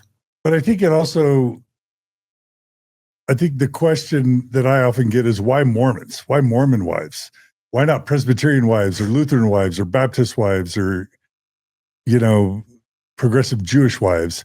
I think the answer is because Mormons take everything to 11. Like, yes, the Mormon story is the human story, but also aside from like Scientologists and Jehovah's Witnesses and like Hasidic Jews, Mormons tend to take things to 11, right? Yeah. And that's what there have what been makes shows about those other groups. Yeah. I've seen shows about I can't remember there was a show about progressive Jews that I watched that was like reality. I can't remember what it was called. Well, if we say that like this show is a caricature of Mormons, Mormonism is like a caricature of like regular people. Yeah. We're just like slightly more dramatic and intense and everything's a little bit off. And good looking. And good looking, Alyssa. Yeah, it doesn't hurt for TV. Exactly. Yeah. And entertaining. That's what, good dancers. Really good dancers. Really apparently. good dancers. Ballet 101 graduates. All right. So let's go ahead and go to the reunion because is the reunion kind of the capstone of the story of Mikayla? Yeah. All I really wanted to note on the reunion is, Stassi, the host, was like, so have you fixed your sex issues? And I was like, she's like 8 weeks postpartum here. And like they're not even she's not even medically cleared to have sex for 6 weeks. So yeah, it's like what, in the last few days? Not. No. Yeah, exactly. So anyway, that was just kind of, I mean, they're I guess still it's bigger than working through it, but, and their larger connection, I'm sure she says that they're working on it. But the main takeaway I thought with the reunion was just there was more reveal on sexual trauma. Both Jen and Jesse reveal that they've been sexually assaulted at some point in their life, and neither of those stories have come up in the show up to this point, which I think rounds us out at nearly every woman on the show. Which I think for the Mormon Church, that's not a good optics that we can see that.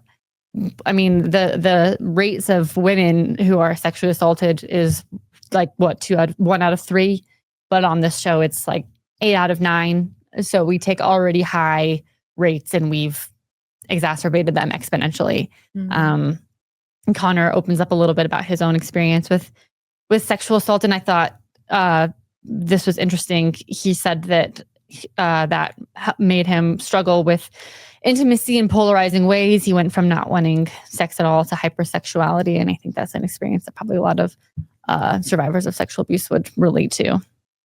So I just kind of wanted to note that. We talk about homosexuality, we talk about celibacy, we talk about asexuality, we talk about all sorts of things.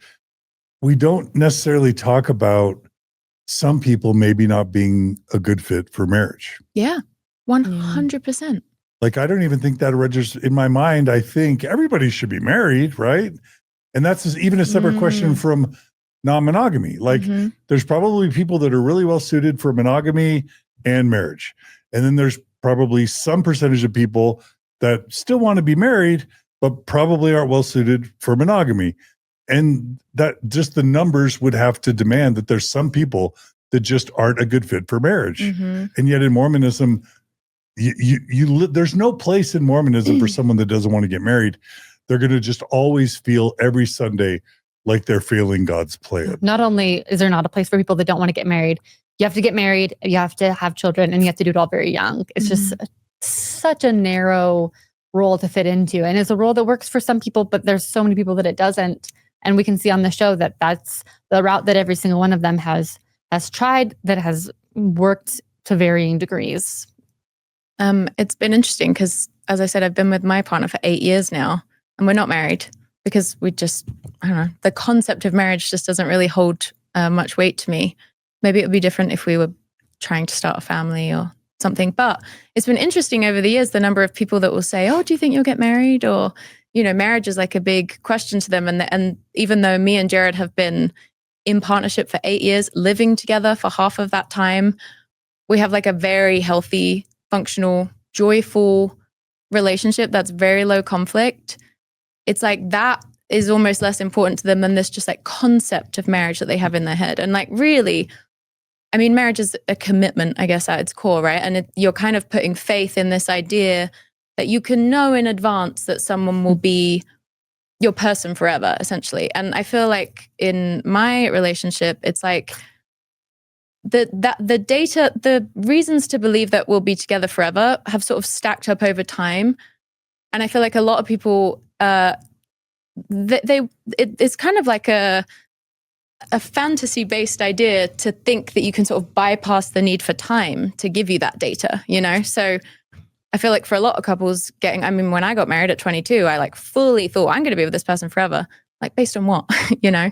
It's like a lot of our ideas about marriage, there's quite a lot of fantasy in there. And like these beliefs that you can know things in advance that you can't know. And like, I think anyone who's been in, I'm sure you would say like you've been in a really long-term marriage. 32, 33 years. Yeah, but you didn't know at the beginning what it was going to take necessarily. No way. You know, like the number of iterations of marriage that you've had to go through. Yeah. It's like you just happen to be people We're that like on our sixth marriage. Yeah, exactly. Exactly. Yeah. But it's like I think it's so scary how we teach young people that like fantasy-based idea that you can know. It's like, it's kind of this, it's almost to me like kind of like an emotional laziness or like a relational laziness that we just want to think, oh, well, God can tell you 2 months in, this is your person forever. It's like, no, put in the time, like be with them year after year, you know, that you learn so much and you build so much together over time. But I think when I like asked you earlier, oh, do you think there's something like inherent about marriage that like seems to make it so hard? Because you always just hear married people being like, marriage is so hard. And it's like, what actually is marriage? It's just like two people in a long-term relationship, or not even long-term. Where was I going with this point? I just wonder if there's something cognitively about, like, for me at least, not being married.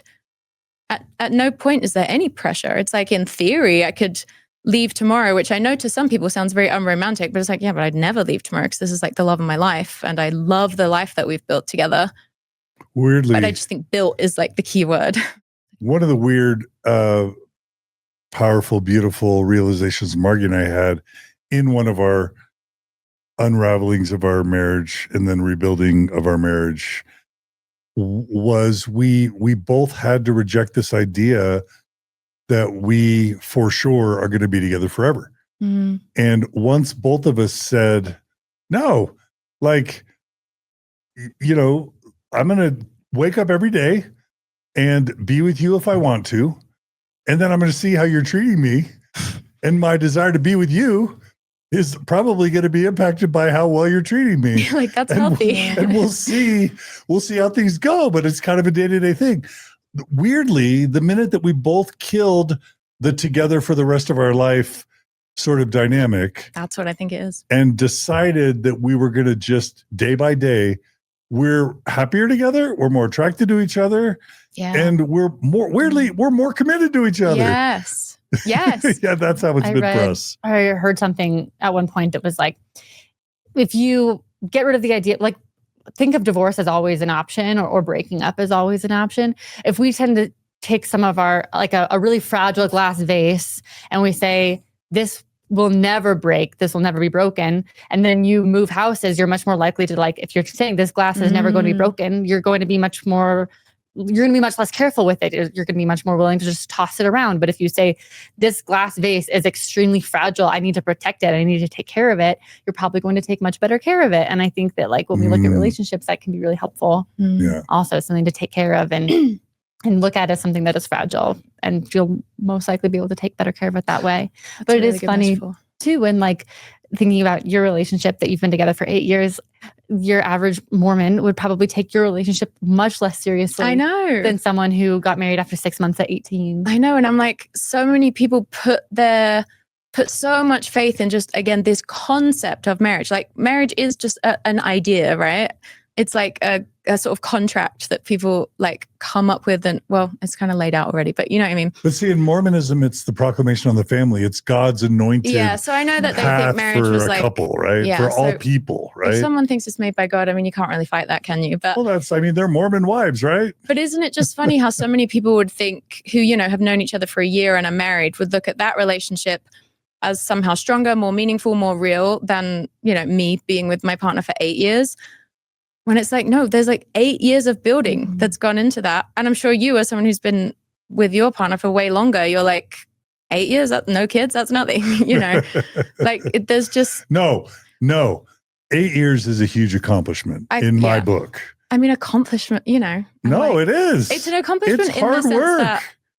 I think it's hard work. If you're abusing each other and miserable, no, it's not an accomplishment. But I think, in my opinion, if you really are enjoying being together and you've built a life together that's meaningful, yeah, I think there's a lot of work and effort and accomplishment in that. Yeah. Maybe for you, it's been fun and only fun. Well, I don't know. I think the work is in how much you yourself have, like, you know, it's self-work. Like, me and Jared are both people that have, like, studied ourselves, if that makes sense. And, you know, like, confronted our own shadow sides and reactivity. And, like, obviously reactivity is going to come out in intimate partnerships, and that gives you an opportunity to grow and all that. But yeah, I mean, I would say it's been like, yeah, it has always been fun, but I guess the accomplishment is just like in the individual work that you do that then allows you to come to the table. And the mistake I feel like so many couples make is they're in crisis. They don't know whether to be together. They've got all these issues, and they refuse to leave the table together to try and figure anything out. They're like, we have to stay at this table until we figure this out. And it's like, to speak to your separation idea, it's like, maybe if you guys just went and sat at separate tables for a while, you could figure out a lot more, and then you could come. John, I am eternally grateful for when I was going through my divorce and you gave me that metaphor where you were like, if you're a codependent couple, if one person falls down, you both fall down. But if you're like healthily interdependent, you're both standing like this. So if one person falls down, yeah, you can like help them get back up. But it's not like you're both on the floor. I just like think about that constantly. I'm getting chills that you remember that. Yeah, I probably tell someone that analogy like once every fortnight. Like that, I thought it was so good. That was over ramen, right? Yeah, it was really impactful. I've like said that to my coaching clients so many times. Like that really stuck with me. It's just so simple. That was with your former husband too. Yeah. Y'all were contemplating staying together or not at the time. Yeah. Yeah. So you've come a long way, Sammy. Yeah. And honestly, like I have to give a shout out to a book that changed my life, because speaking of that, like I talk about codependency constantly, and it is so much informed by this book called Inner Bonding by Margaret Paul. If anyone's just like dealing with any of this stuff, Paul. Like P-A-U-L. the veil guy. Okay. Yeah. But and also another book that's been really significant for both me and Jared is this book called Conscious Loving, The Journey to Healthy Co-Commitment, I think it's called. And it's by Gay and Kathleen Hendricks. That's also been, it's like all of the stuff in Mormon Wives is also like a codependency issue. Yeah. Versus healthy interdependence. And so that's why I just feel like bringing that up. Love it. We'll make sure Julia includes links to those books in the show notes. Oh. Alyssa, anything? No. Okay. Well, should we move on from Mikayla and Jace? I suppose, if we must. Which one's Taylor and Jace? Who are they? What? We're only an hour and 40 in. All right. The next topic is the Pride event. Go ahead, Alyssa. Yeah. So I just felt like we touched on this briefly before, but I thought it was worth mentioning a little bit more. Just when we're considering how Mormon these women are. So in episode 8, they host a pride event. This was right around the time that the bill passed that was banning pride flags in Utah from being basically anywhere. And so Mayci kind of becomes the spokesperson for this event. It's a mom talk event. And I do think it's worth noting that like many of the active Mormon women go. And okay, in some ways, the pride event itself is a little bit cringy, and it seems like they've discovered the suits, like the full rainbow suits. Yeah, they're like full rainbow suits. It seems like they've discovered like that gay people exist for the first time, possibly. They're like wow, like it must be hard to be gay. Was it hard coming out to your homophobic family? Yeah, it was. And so what I would imagine is for a lot of the audience would be like, this almost feels like regressive, but I do feel like, given the context that the current climate is not, we're in a conservative anti-gay climate in a lot of ways. And so I think like them making the decision to host this event or talk about it publicly, you know, they are making a decision to stand with queer people. And so I do think that's worth noting. And they're like addressing actual policy, which I also found interesting. I don't feel like that's church policy. Yeah, church policy and legislation. So they're addressing church policy and Utah policy, Public policy, which I feel like is unique for a reality television show. So anyway, we can go ahead and watch the clips now, but I just thought that was, this was like just kind of out of nowhere. It was only given like a few minutes of the show. I don't really know even what how this came to be. Anyway, show the clip. Yeah, and just to be clear, in Mormonism, it is not okay to be gay. It is not okay to be same-sex married. You can be excommunicated for being same-sex married. And theoretically, you can't get a temple recommend for even supporting gay marriage. Yeah. Like that's one of the temple questions is like, do you support anything that's antithetical to the church? Oh, for sure. And if you speak up publicly as an advocate for same-sex marriage, like me, you can get excommunicated. Yeah. So the other thing I just want to say before we show the clip is that Utah has regressed in terms of its support for LGBT. There were these years leading up to 2015 where there was a broad awareness of an LGBT suicide epidemic in the church. And then we had people like Dan Reynolds, who's ex-Mormon, and Tyler Glenn, who's ex-Mormon, and lots of other people advocating for LGBTQ people within Mormonism, to the point where Utah, I think, became one of the first states to legalize same-sex marriage. I remember when the church gave money to, it was like a housing, anti-discrimination housing bill. And the church, the LDS church, worked with LGBT advocates in Utah to pass anti-discrimination legislation for housing and employment in Utah. So Utah was trending towards more LGBT acceptance, including rainbow flags everywhere. And the Mormons building bridges, hundreds and hundreds and hundreds of Mormons marching in Utah Pride weekends, where it's sort of cool to be pro-LGBTQ and Mormon. And again, rainbow flags would be flown everywhere in Mormon houses and in non-Mormon houses. And then 2020, right? No, 2015? With the recent election, I would say starting a year or two ago. I see, yeah. Utah, started just retrenching to like 10 or 20 years ago, like you said, where they decided to outlaw even the showing of a rainbow flag or a rainbow in schools and businesses and public places, etc. Right? Yeah. It has felt like a big social regression. Yeah. And policy regression. This is just like how Taylor Swift was such a public liberal during the years that it was really trendy in the zeitgeist, and now we never hear from her. About the one. You're a Swiftie. Post. Are you saying something anti-Swiftie? I like Taylor Swift.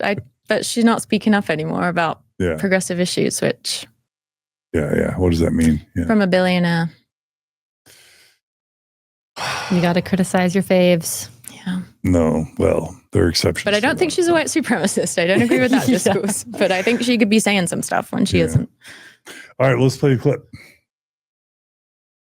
Me and Jacob are both active members of the LDS Church. However, we do not stand with the church's stance on going against the LGBTQ community. Jacob actually has a cousin who just came out as gay, and so we are very supportive of him and everyone else in the community. Jacob and I have not been very vocal with our opinions in the past because having strong opinions can kind of come with a lot of criticism and backlash. But going to this Pride event, I have learned actions definitely speak louder than words.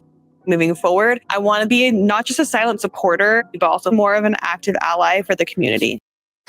I mean, a flag is still silent. And I'm obsessed with No, I also like love the it. tiny little flag. It's sweet. It's just like it's funny Yeah. in the moment. Yeah.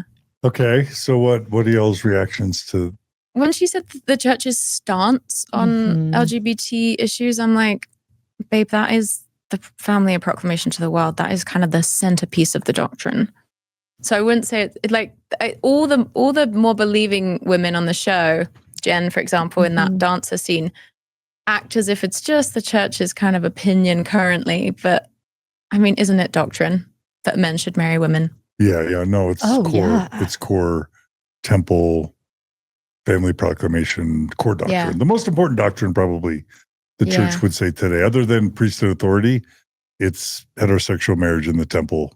I mean, even like Charlie Bird, who the Mormon church tends to like really uplift and promote as like a current gay Mormon who's still active, I believe. But like they couldn't get married in the temple, and they don't have temple recommends anymore. And like it's definitely not just like their stance, like their opinion, or like it's not just like, oh, it's the old people in the church, their perspective. It is a core part of the church, which does kind of show this dissonance. That's the whole That's thing of the temple fascinating. ceremony, right? Being like man, woman. So does that mean secret life? Because I've heard some reports that actually Mormons used to rank lower than Muslims and Wiccans in terms of like the absolute lowest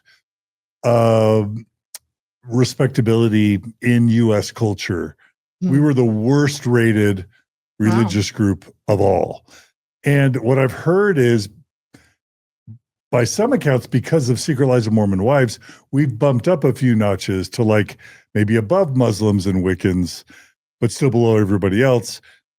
Partly because this show makes Mormons look less weird, look kind of cool. They're good dancers. They're good looking. They're kind of trendy. And in this case, is Secret Lives of Mormon Wives giving the world the impression that Mormons are less anti-LGBT than they really are? Yeah, I was thinking about this. I feel like probably. I mean, in some ways, they are being critical of the church, and Miranda mentions that in a minute. Mayci mentions that a couple of times. They both say, and when we had that moment with Ezra from Dancing with the Stars, how he, didn't feel supported within the church as a gay person. But I do think that there is a little bit of pushback, but overall we do see all of these women attending the Pride event, all of them claiming still to like be active full believers. Mayci talks about she has a temple recommend. And so I would imagine as a total outsider, you might be like, yeah, the Mormon church doesn't accept gay people, but you probably wouldn't have the impression that it is so intensely homophobic and that there is such a high rate of queer suicides. I also don't know if this is true, but I've heard that maybe the gay ally stuff on this season was kind of a response to the internet finding out that basically everyone in the cast except Layla and Miranda is MAGA. And it's pretty hard to be in the entertainment industry and for people to think you're a homophobe.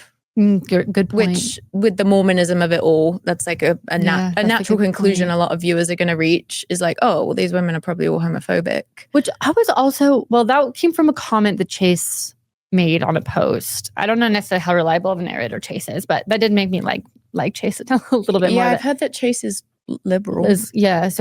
But I don't know this firsthand. I haven't read yet Macy's book, but apparently within the book, she mentioned something about how she's like pro-choice. So they were saying like with that, just the person that read the book that was commenting on this was saying like, with that information in mind, it would be difficult to imagine Mayci as MAGA. But regardless, the women have come under attack for being MAGA, with the exception of Miranda and Layla, Chase, and possibly Mayci, given the content of her book. But yeah, it's kind of like if you're the number one show on Hulu, to me, and you're part of a homophobic religion, you got to get ahead of that because that's like a ticking time bomb in terms of like just a massive boycott of the show because everyone's like, hang on a minute, these women are homophobic.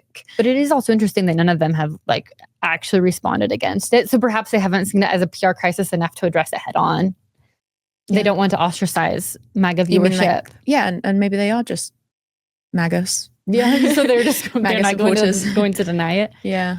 And we want to let everyone know, as I always like to give on disclaimers, that we want people to feel comfortable watching Mormon stories, regardless of your political affiliations or where you fall on the political ideological spectrum.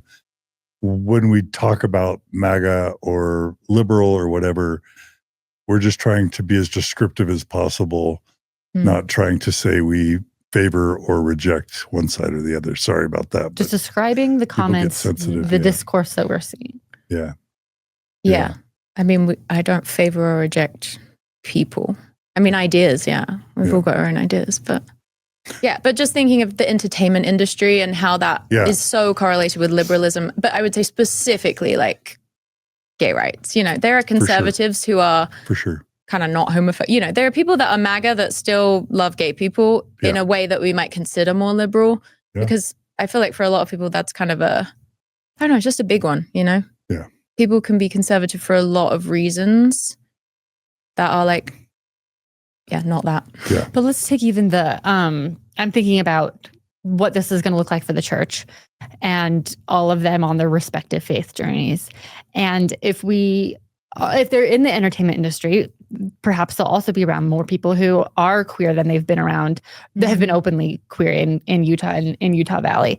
I wonder if that is also going to like some of the women are going to kind of have a little bit more of a reckoning with the church and with the church's quote unquote stance on queer people. Like you see that with Jen a little bit when she's talking to Ezra, like, I just feel like people should love everybody.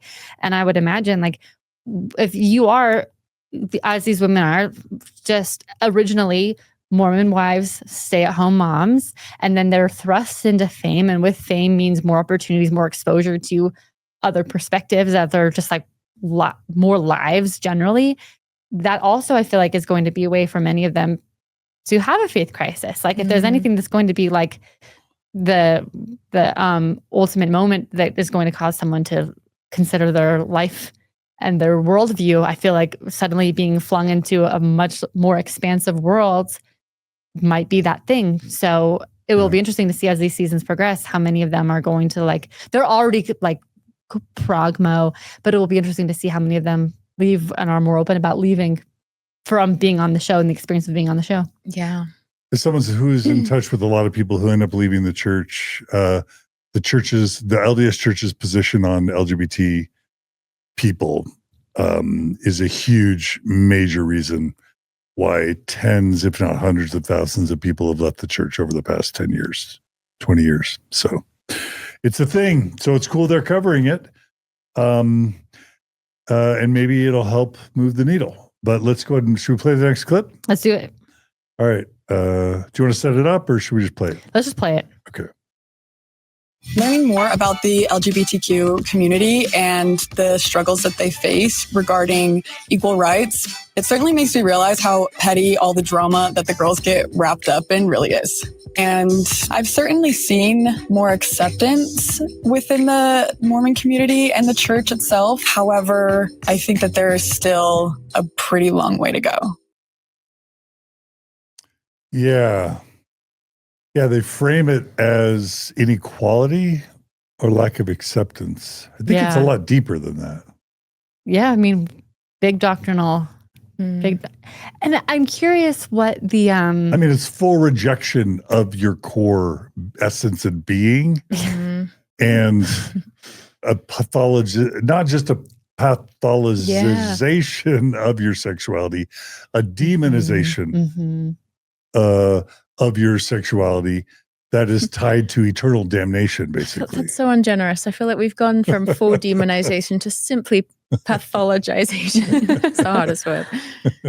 I wonder, just the way that reality TV is functioning, I wonder like how Hulu is responding to like the church being mentioned, because the church is kind of like this playful character. They're not really doing any sort of actual criticism of the church, I wonder if they're being told like, if they're this kind of like softness, this language like stance, the language like lack of acceptance, if some of that is being influenced by producers not wanting to be seen as because Miranda's ex-Mormon. So it's, and they can't like really, like, so many of these women are not like practicing Mormon. So then the show, I do. And I've heard from other people that have sort of been involved in like them scouting out new options for spin-off shows. Like they're trying to keep Mormonism like just the right amount of centered, where they don't want to be like half of these girls are ex-Mormon now and just would probably dunk on the church more if they weren't being filmed. They're like, I do think they're making them toe that line. And I feel like that's honestly why they did the whole ally thing, is because they're like, wait, but the number one show on Hulu being about a homophobic church, like that's like kind of a problem for us. I really do think they were like, we have to get ahead of this. Yeah. Because how can they keep doing, it's like people are kind of willing to not think about it for season 1 because they don't really know much about the church or these women, or, you know, you're just getting introduced, but then the discourse always gets more and more. But they're not interested in doing a full religious breakdown. Yeah. Like Mormon Stories podcast. We do full breakdowns. Not doing the 6-hour analyses. We spend more time commenting on the show than the show has hours. And that's the beauty of us. Exactly. You thought you liked the show. Well, watch us thinking about the show. No, in all seriousness, like there are times where I feel like this isn't portraying how serious and heavy these Mormon issues are. And then on the other hand, I'm like, that's why it's so popular. Because people don't really get into super heavy, dark, sad, these sorts of themes and topics necessarily. Or another, and sometimes they do, true crime and you know, cult dramas. But cult dramas and true crime don't reach the level of Secret Lives of Mormon Wives on average, because it's playful and fun and lighter.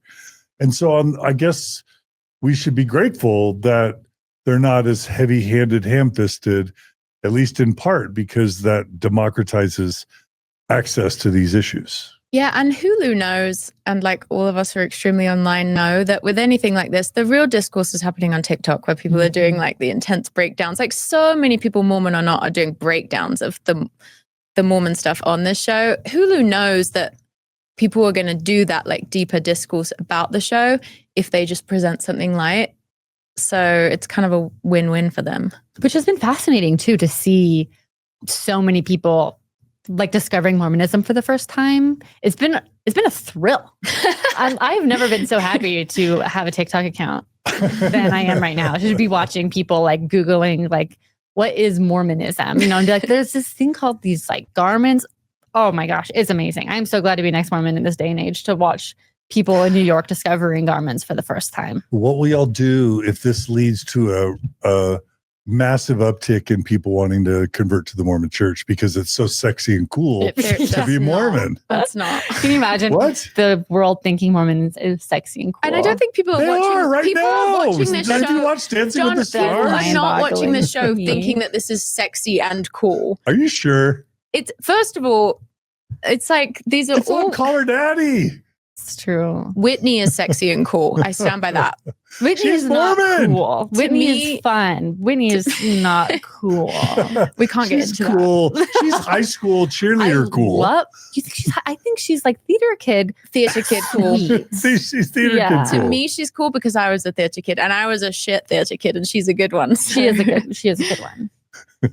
So y'all don't think this is making Mormonism look cool? They have like a Kardashian vibe in that they're these women who like excessively focus on how sexy they look, but then like as Mikayla and Jace show, it's like they're all exaggerating their sexuality aesthetically, but when it actually comes to like the sex in their marriages, like that's not sexy to me. Yeah, that's like the opposite of sexy. You're like overcompensating with all the hair. With all the hair. It's too heavy to ride with that amount of hair. Sorry. Mayci just got a haircut, so she took her extensions out. Are they going shorter now that they're more mainstream? Yes, exactly. Ex-Mormons and Mormons don't realize that prior to, the Real Housewives of Salt Lake City and Secret Lives of Mormon Wives, the most common perception of Mormons in the U.S. wasn't that they were some weird Joseph Smith cult, it was that they were Amish. It's like, wait, are those the Mennonites? Are Mormons the ones that drive horse carriages in Pennsylvania? Like, that's how clueless the U.S. was about Mormons. And I guess the Book of Mormon musical has helped somewhat with that. But do I think the Secret Lives of Mormon Wives are making Mormonism look more cool than perceptions that they're Amish and Mennonites? Yes, I do. They're way sexy and cooler than that. Compared to Mennonites. This show is, dwarfed Book of Mormon musical at this point, I think. Yeah, it's got to. Yeah. Anyway. Well, guys, just remember the book is better than the musical. Than the Hulu show. All right, should we play the next clip? Next clip. Do you want to set it up or just play it? Nope, just go for it.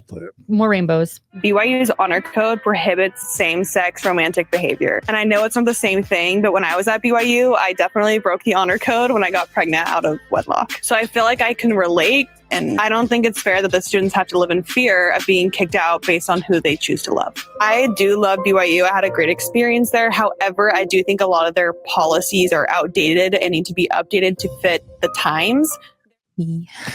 That's cool. Like, we're all BYU alum in one fashion or another. One fashion or What another. do you mean by that? Sure gave it. Well, I didn't graduate from BYU. Oh, I thought it was BYU I shade. No. You went there for a year. I did. I gave it a good shot. Yeah. And then Samantha, you were BYU Idaho. Graduate. Yeah, and I was BYU Provo. I did graduate college, everyone. Yes. Liz likes words. We know. I feel like everyone. Do you have one master's degree or two? Yeah. How many master's degrees do you I have have? two. So, there's nothing better than just getting the same degree twice, basically. And I'm more of a USU Aggie than I am a Cougar because I went to 9 years of graduate school at Utah State. But no, we're just being silly now. But I think this is super cool. Because BYU is very sacred, like top 5 sacred to Mormon church leadership. And the fact that they're calling out the honor code and the unfair treatment of LGBT students at BYU, that's banger. I do think that's brave. She does have, Mayci has a temple recommend. And I do think she's taking a risk here, kind of putting that. I mean, I have no idea. No, they're not. You don't think she is? Here's why. With the bishop? Like my friends, Dan Reynolds, Tyler Glenn, pick your celebrity. The church doesn't excommunicate celebrities, right? Like Steve Young and his wife, Barbara Young, they've been LGBT advocates for decades. Church is never going to excommunicate Marie Osmond for supporting her queer kid or even advocating for same-sex marriage. Like, celebrities in Mormonism get an excommunication pass. Do you think I think, in my opinion. Salt Lake City is or David Archuleta, on call with her bishop? No. I think the church leaves celebrities alone. So you don't think that, in my opinion, you think the bishop has he's just going at it by himself? Do you think he's given instruction to ignore? If you're wealthy, powerful, and highly influential, the church would much rather treat you with kid gloves. I know of a famous rock star who is still a believing Mormon, and he gets all sorts of passes from his bishop because he's a famous rock star. And I could tell you the passes, but I won't go into detail. I just know that if you're a rich, successful Mormon celebrity, lots of things go and your bishop is cool with it all, as long as you're not as long as you're not openly, even if you are openly apostatizing, they don't care. So I take that back. They don't care if you're a celebrity. Double standard all the way. Because the church doesn't want the PR headache. Can you imagine TMZ, National Enquirer, International News, Mormon Church excommunicates Tyler Glenn, Dan Reynolds, Marie Osmond, Steve Young, David Archuleta? Never going to happen. Sorry.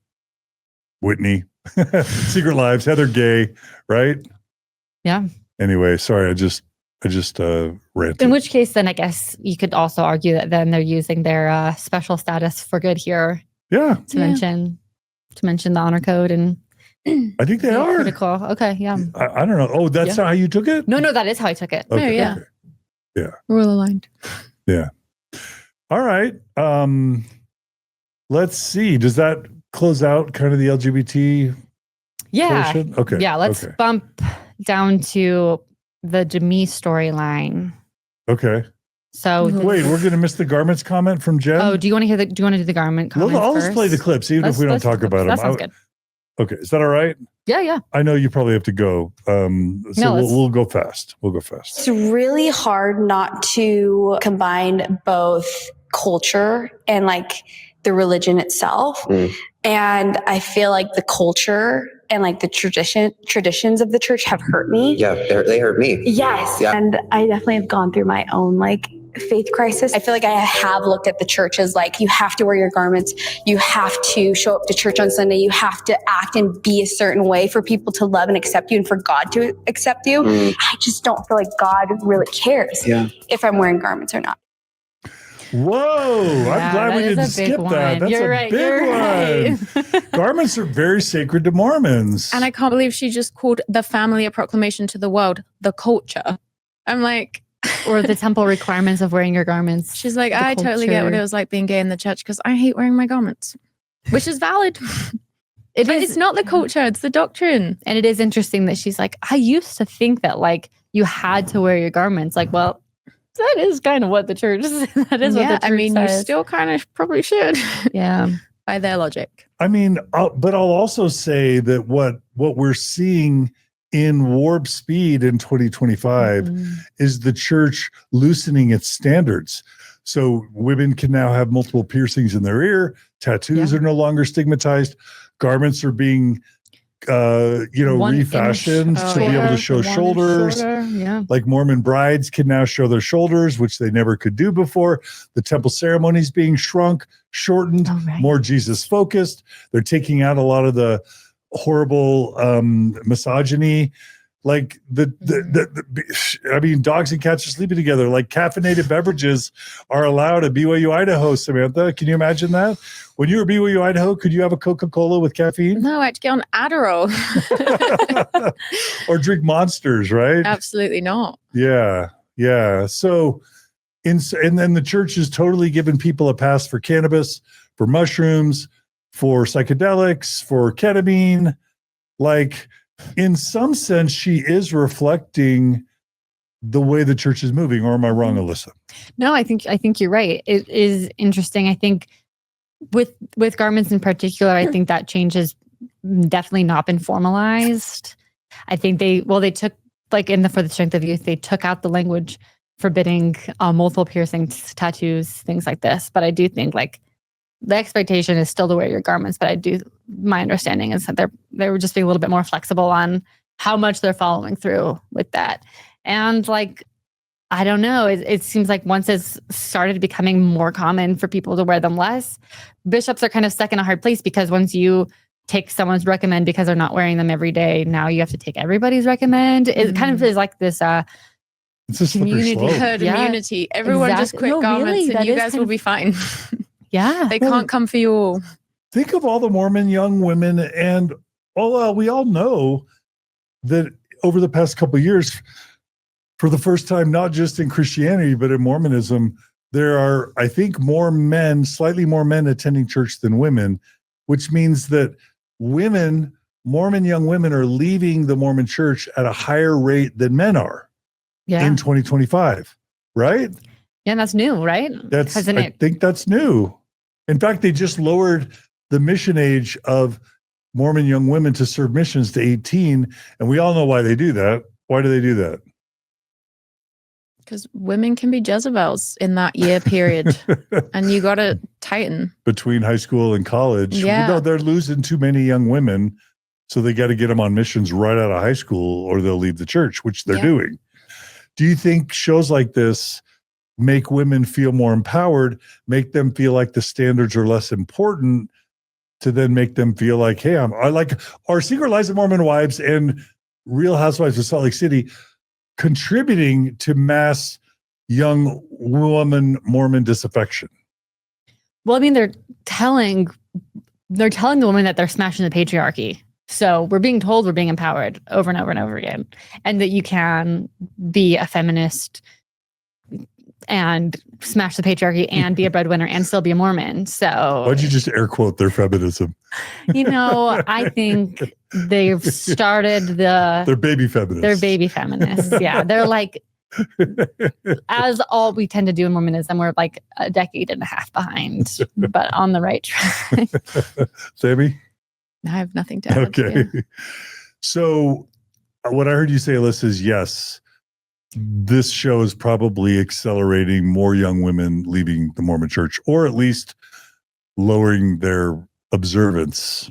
Probably lowering their observance. I could see it going either way. I think, I don't know. And in some ways, I think they're also showing that like you can be really casual Mormon and it's fine. That could be good for the church, right? Could be good for the church. All right. Well, but they might not have as many like butts and seats. Yeah. And it doesn't work, right? When high control groups loosen their grip, it doesn't make them retain members the way they hope. No, the more devotion, the more expectation, the more devotion, the less expectation. All about the psychological control. It's not truly about the doctrine the way that people think it is. Yeah. All right, let's hurry and go to the next clip. Who's this guy she's talking to? Is your family still part of the church? Yeah, Or like, I mean, when they found out I was gay, they took me out of dance. I was like literally like locked me in a room. I think they automatically thought that I was dancing. That was the reason why I was gay. So when I turned 19, I left Utah, didn't talk to my mom, didn't talk to my dad. It took my mom a long time to realize, how can my son not be accepted in a place that I love? And because of that, they all left the church. She's like, if my son's not accepted here, then I can't practice here. Her eyes got really big. Yeah, Like, left the church. No. That's a big deal. They're talking about people leaving the is, church. yeah. That's a big deal. It was interesting that they showed that. Why? I mean, like from a production standpoint, this is a little bit edgier, talking about like Mormon disaffection, but yeah, I think this is the story that we see sometimes of, I think it's telling on both ends. It's telling that we see like just how common it is for Mormon parents to be really upset when their child comes out as gay. And he literally like took him out of his dance classes, presumed that like dance would somehow affect his sexuality. And then we see like this kind of arc. We see his family like leave the church, which I think is like a really sweet moment. We see a family rallying behind a son. And anyway, I think we kind of see a little bit of both sides of the Mormon journey there. Yeah, I'm glad they're covering that for sure, because that's a huge part of what we do on Mormon Stories. Should we switch to Demi? Let's switch to Demi. All right, give us some Demi background. Oof. Okay, this is a tough one. So in this episode, or in this season, we talked at the very end of the last season, there was this potential scandal between Demi and this guy named Marciano, who was a cast member of Vanderpump Villa.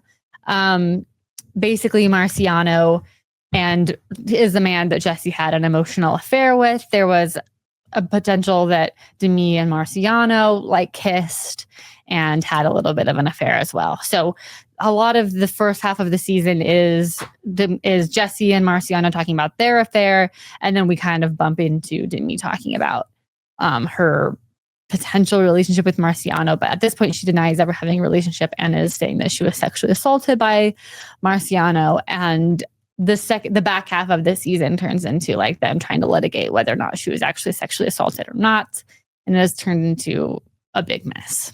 All right. Well, let's go ahead and roll. Should we roll the first clip? Yeah, actually, wait. Before we roll the first clip, I guess I'll just kind of give a little bit more context here. The main allegation is that Marciano grabbed Demi's ass twice without consent.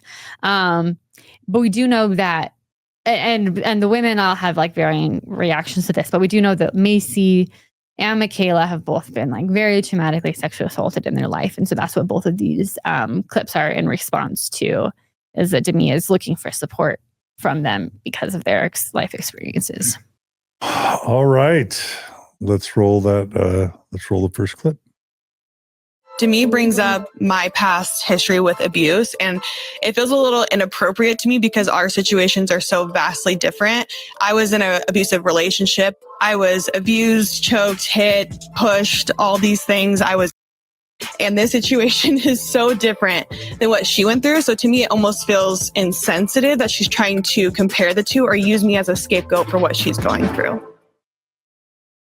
So really quickly, let me ask you a question about this, Alyssa. Like one thing I've heard is we don't want to get into this trauma Olympics where my abuse is way worse than your abuse, so your abuse is it significant? But is this that, or is this not that? Or do we get into that? I don't know I don't even know how much we can get in Okay. to that specifically. Let's roll the next clip and then we can Go ahead and do the next chat. clip. Yeah. Okay. All right. Let's go ahead and go to the next clip. This is Mikayla. Yeah. It's hard to say, yes, Demi's lying, because I obviously never want to say that someone's lying if they are a victim of something. But I think it's offensive for Demi to take my situation to almost put more validity in her situation. Obviously, I was a child when this was happening to me, and I don't think it's fair to compare our two situations at all.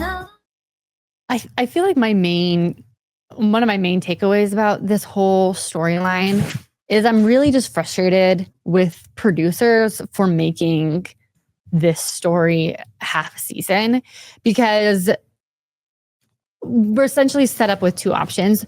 We've made Demi an unreliable narrator for most of the time. There's a ton of criticism of Demi. I think that there's a lot of reasons why, like, from what we've seen, she's an unreliable narrator in just like everything. Like, she's just a little bit she's someone that we're not told to trust, or we're not told to root for.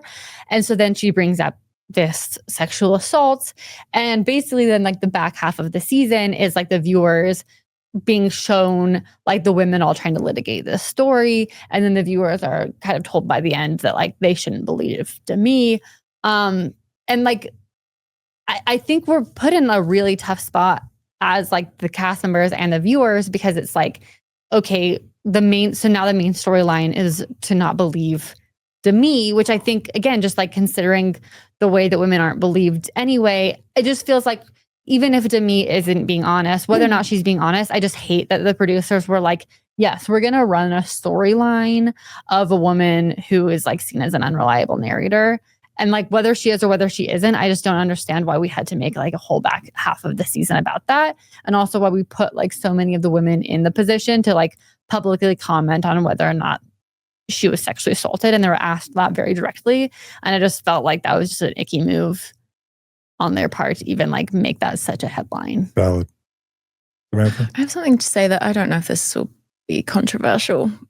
I'm not speaking to whether or not Demi's story is true. I mean, yes, she seems like an unreliable narrator, but I can't speak to whether unwanted touch happens, and I'm not. But I do think the show is highlighting something that we kind of do need to be aware of as a society, which is that if we, and I'm such a feminist, like I obviously default to believing women, but if we have sort of a social system where if a woman claims assault, we automatically believe her, there are going to be some tiny percentage, I imagine, some people are going to abuse that power, because it is just, as we saw in the season, it's such a like bind. It can, like, if someone is a nefarious actor or, you know, is just purely interested in personal, there are times when like that power can be abused. Do you know what I'm saying? Like, I obviously think it's good that we default to believing women. And again, I'm not speaking to whether Marciano touched Demi, I don't know. But I don't know. I mean, I think there's some valuable cultural discussion to be had around the fact that like that is like a power that people then have. Like, do you get what I'm saying? Am I? Yeah. No. I mean, Alyssa, go ahead, and then I'll say something. No, I was to say, I see what you're saying, and I also like bristle at the word power in relation to women compared to men, because like traditionally in almost every way that's not. Yes. It's the exact opposite. And so I wonder if like even in that context, any so sort I don't of like want to imply that it is anyway equal, you know. Yeah. It's still not a reason to not believe women. I'm just pointing out that like we can't be delusional about the fact that like, I don't know whether it's 1% of the time or 0.5% of the time or 0.1%, but like those times are still real for the people that they're real to. And like that still is like, that's just it's tough. It's highlighting like a cultural moment that we're in where it's like, yes, we now do default to believing women, and that's good. But then you're seeing throughout the show how that makes it kind of just freezes the conversation, and it's just tough.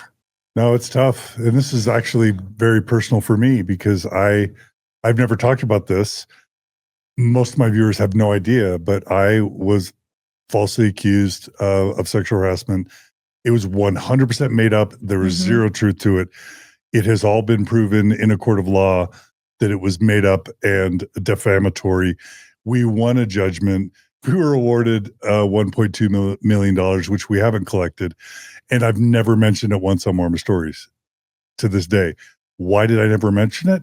Because people very close to me in my lives have been sexually assaulted, and I did not want to contribute to the narrative that women should not be believed. So yes to both of you. Yes, this is not a narrative that we probably do well to be promoting a lot. And yes, false accusations happen, and they're horrific, and not only career ending, but life ending potentially when they happen. And so we can't just pretend like that doesn't happen, because it can't. So it's just because especially in a patriarchal society where women can often feel so limited in their power. Again, I'm really not trying to move us away from believing women in any way in saying this. No, of course not. But like thinking of your situation, John, like, there are things like that have informed my perspective of like, it's even me saying like, we've got to be a bit careful. I don't even really know what I'm saying in that, because I'm not suggesting that like, start being more skeptical, that it's just acknowledging that it happens. Like, we can't just pretend that it will never happen, that nefarious people exist and will use accusations sometimes for bad. No. And we can be upfront about how tiny of a percentage of the time that is, but it's still just like on a grand scale, that's still happening to people. Yeah, it's hard. Yeah. And I think like it's something that's happening very small or a very small amount, and it is still happening very rarely.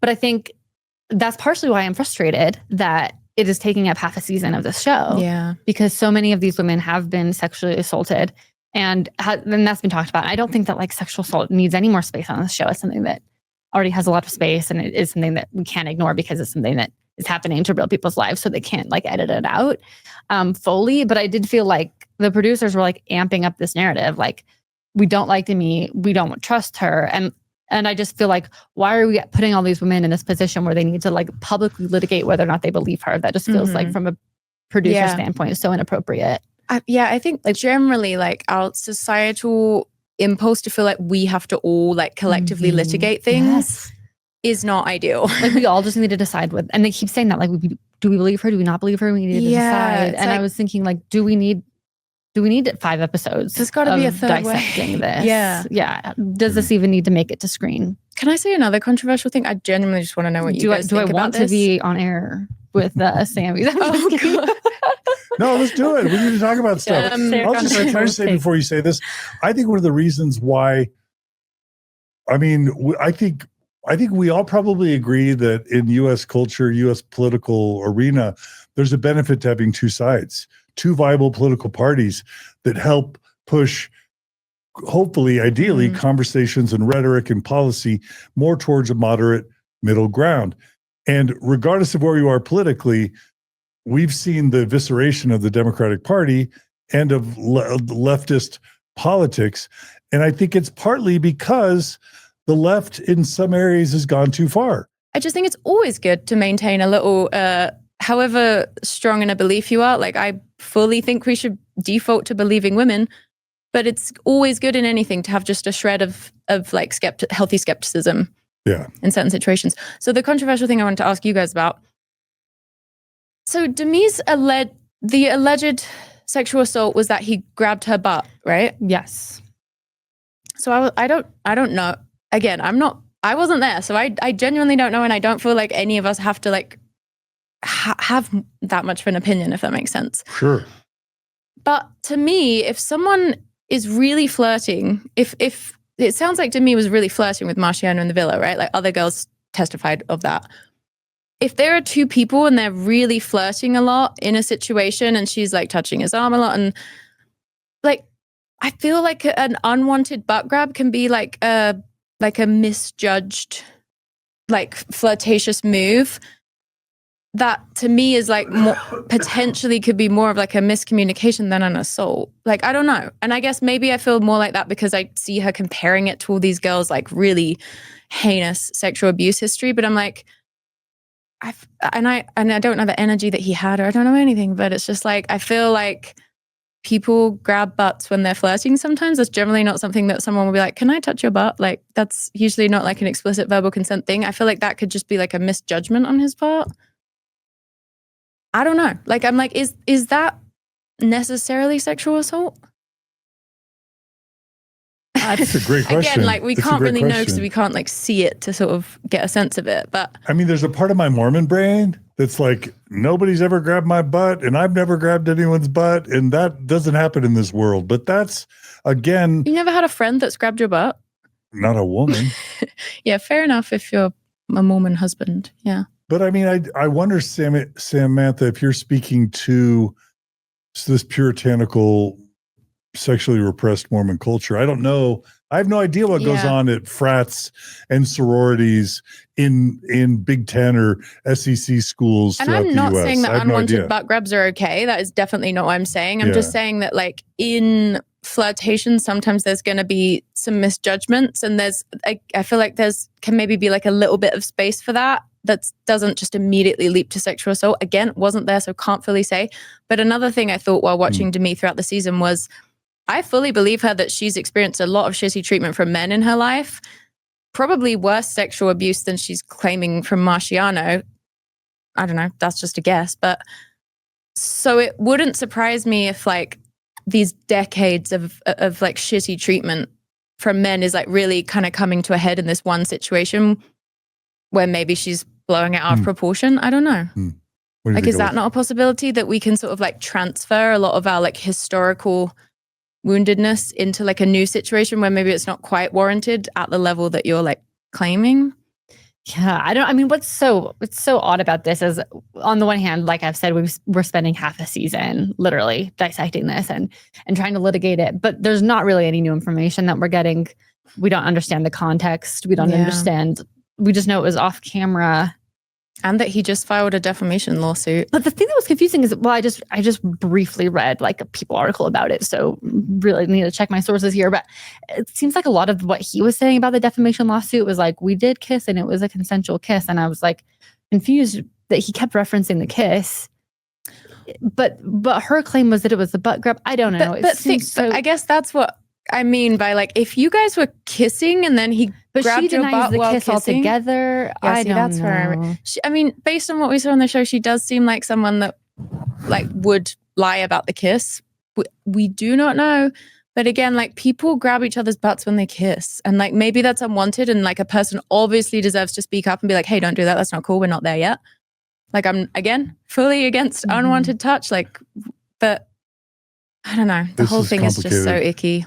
Like, one thing I know for sure is that Mormons don't know how to deal responsibly with alcohol.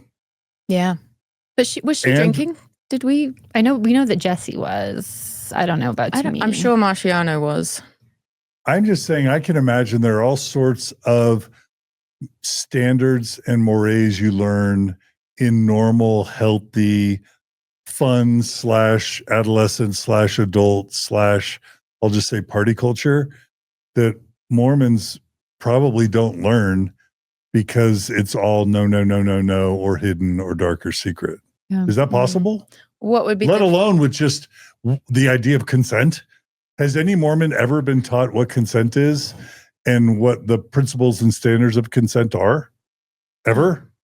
Yeah, not really. Alyssa? No, I never was, at least. So what do you think it is that she might not know because of the Mormonism of it all? Like, what are you suggesting that she might be blind to?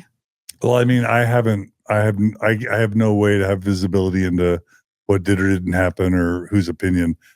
I'm more speaking to the types of dynamics that I see, particularly sometimes in ex-Mormon culture, where people never got a normal young adulthood. And so they act in super bizarre, crazy ways, often unethical or even outrageously abusive or horrific, partly because they just didn't learn what one drink is and what two drinks are and what consent is and what's accepeptable versus not. And when you're so tightly wound for so long, and then you have access to a substance that lowers your inhibitions, and you kind of need to lower your inhibitions, maybe not through that method.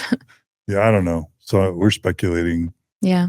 But That wasn't, the inhibitions thing wasn't about Demi, by the way. That was just a separate thought. Okay. All right, Alyssa, should we show the next clip? Go to our next clip, yes. Okay. Am I going to get cancelled for what I just said?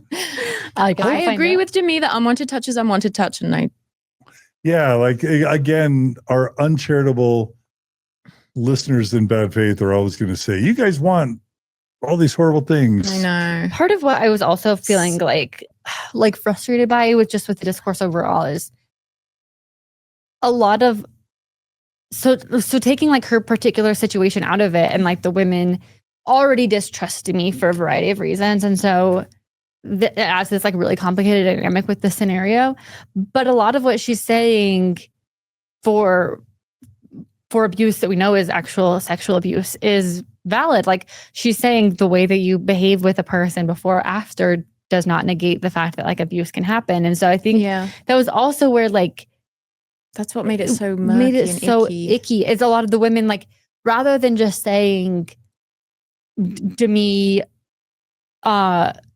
lies anyway, like we just don't believe Demi anyway, they seemed like they were trying to find a reason, like a valid reason to disbelieve Demi. But the problem is like them trying to explain to the camera why they disbelieved Demi was falling into victim blaming. Like the explanations they were giving, and Demi was saying that's victim blaming. But the problem is like the explanations they were using are tropes of victim blaming. Like, why were you being friends with him after, when that's something that can happen? In real relationship type abuse scenarios, which I don't necessarily think that's what this fell into. Yeah. Like, this felt like kind of an offshoot. That's the thing, just like all the context around it. It's like, yeah, you're right. Like if she was lying, which I'm not really commenting on, she put them in the perfect bind. And like, exactly. Which is partially why I just don't feel like it was appropriate for production to even have this discussion. Because the types of language that they're using, regardless of Demi's scenario, does fall into like standard victim blaming tropes. But I do get what they're saying, given that even by her own story, it was a relatively, not that it has to be a hierarchy, but like a butt grab is not a rape, right? Like those are like two very different things. Like the energy of the way she was talking about being like a victim of sexual assault, given like what her story was, and then the fact that she did clearly FaceTime him with her daughter and like was like involving her daughter somehow, and that, like, it just does it's like really valid that they're like, this isn't adding up. And also that we have kind of seen this general psychological profile of Demi and how she tends to act, and like it's just all a nightmare. Like I could totally.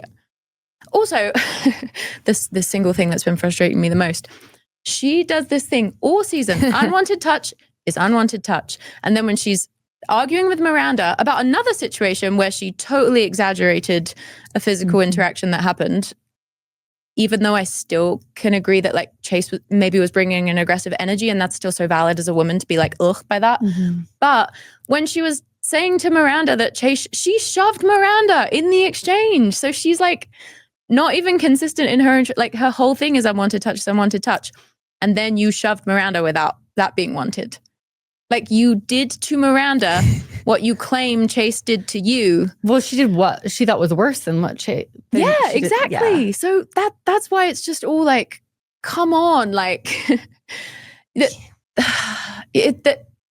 to me, I'm like, I mean, I guess it's like the childhood story we all grew up hearing, like the boy who cried wolf. Like, we heard that story for a reason. It's like, if you lie a lot or you act shitty a lot, then yes, your character is going to be in a bad standing to receive like something like, you know what I mean?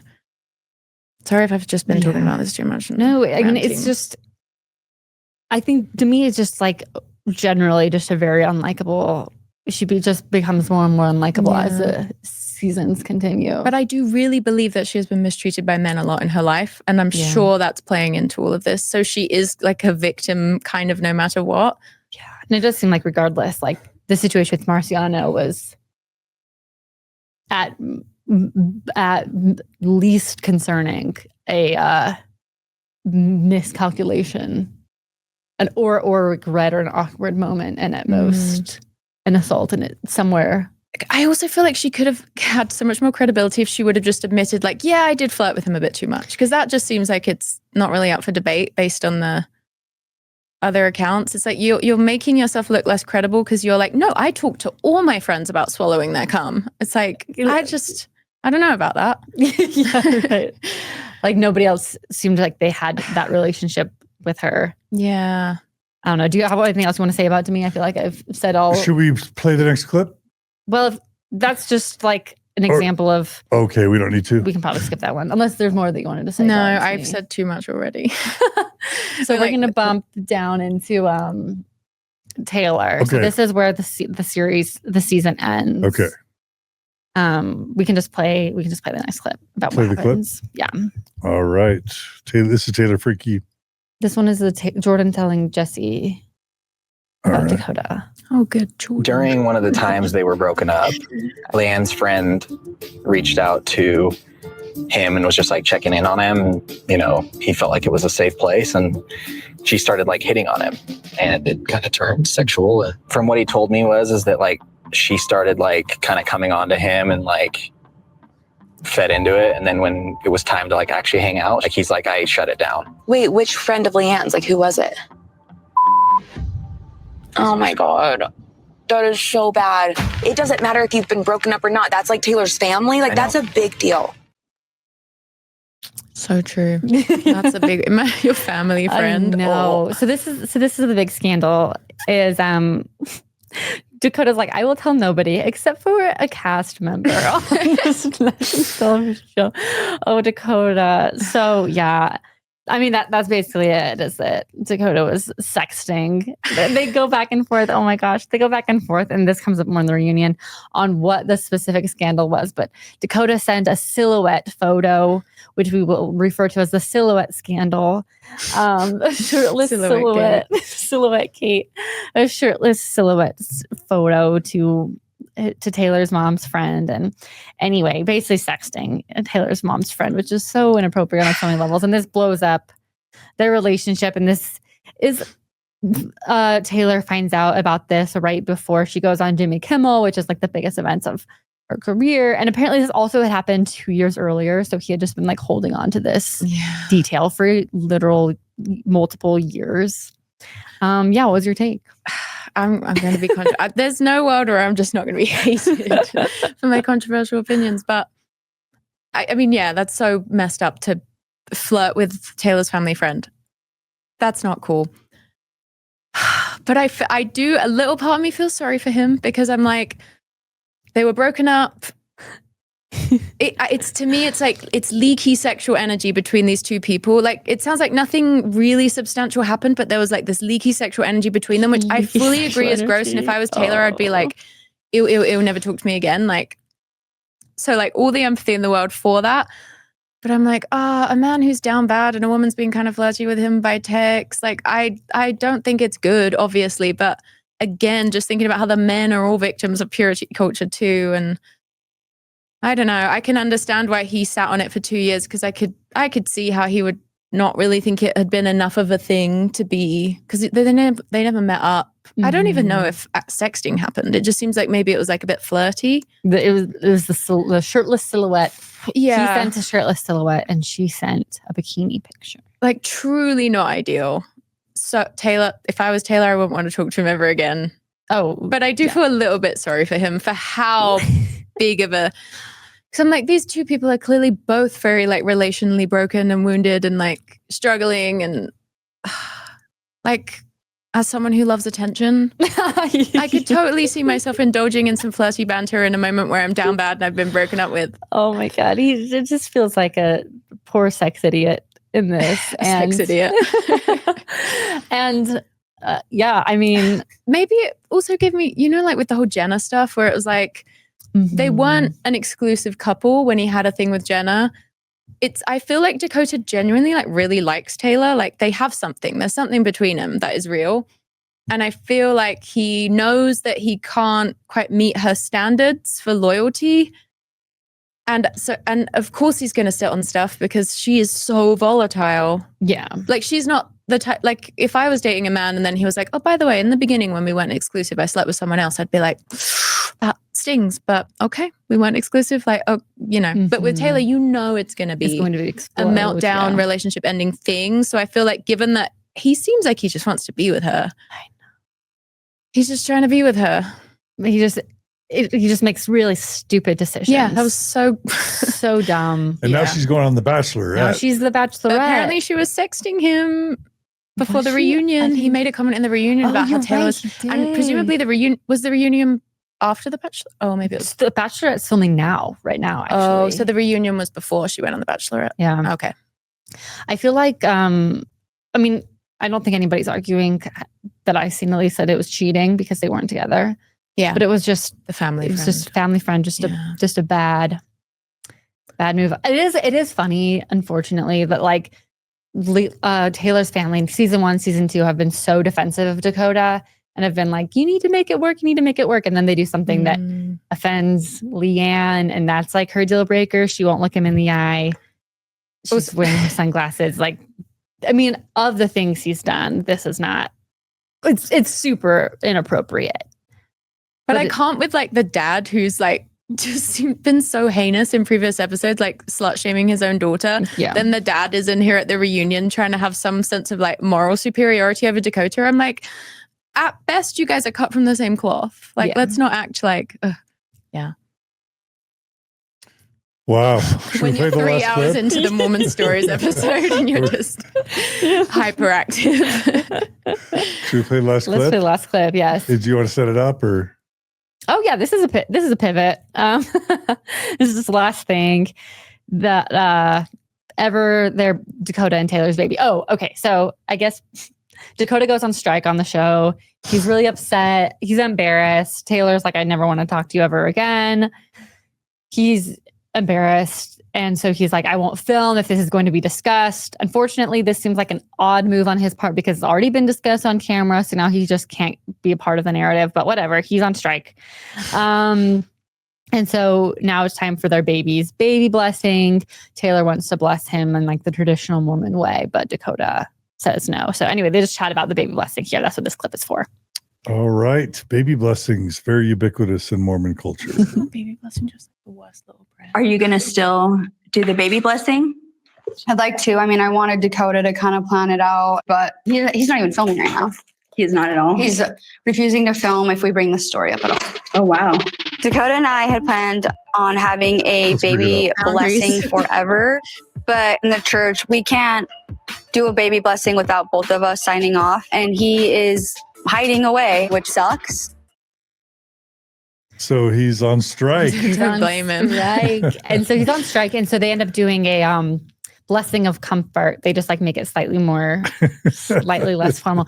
But so they're not even doing the formal Mormon baby blessing, but they still have Taylor's dad do it because if Dakota's not available, the next patriarch in the family is the one to do it, who is not even close to like the standard of Mormon priesthood power, but he's the one that does it.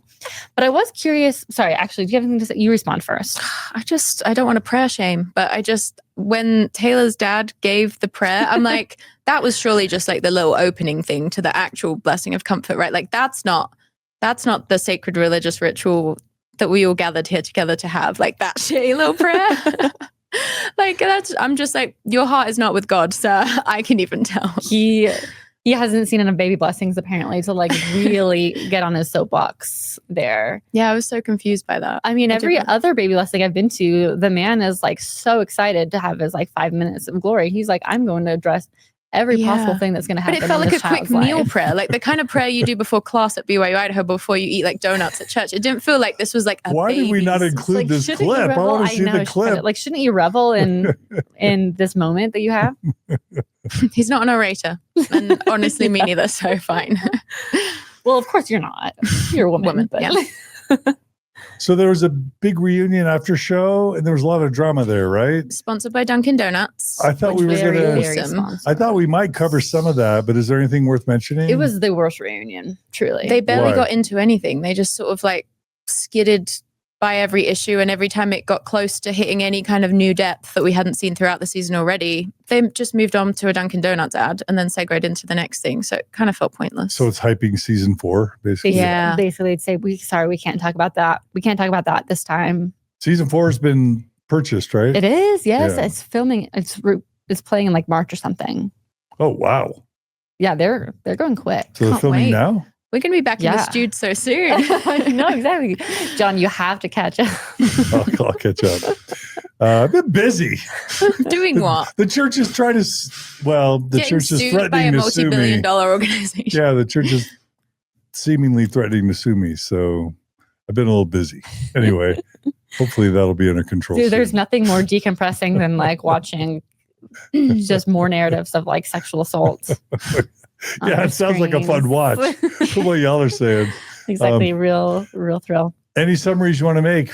This has been interesting, and I think these are really important discussions.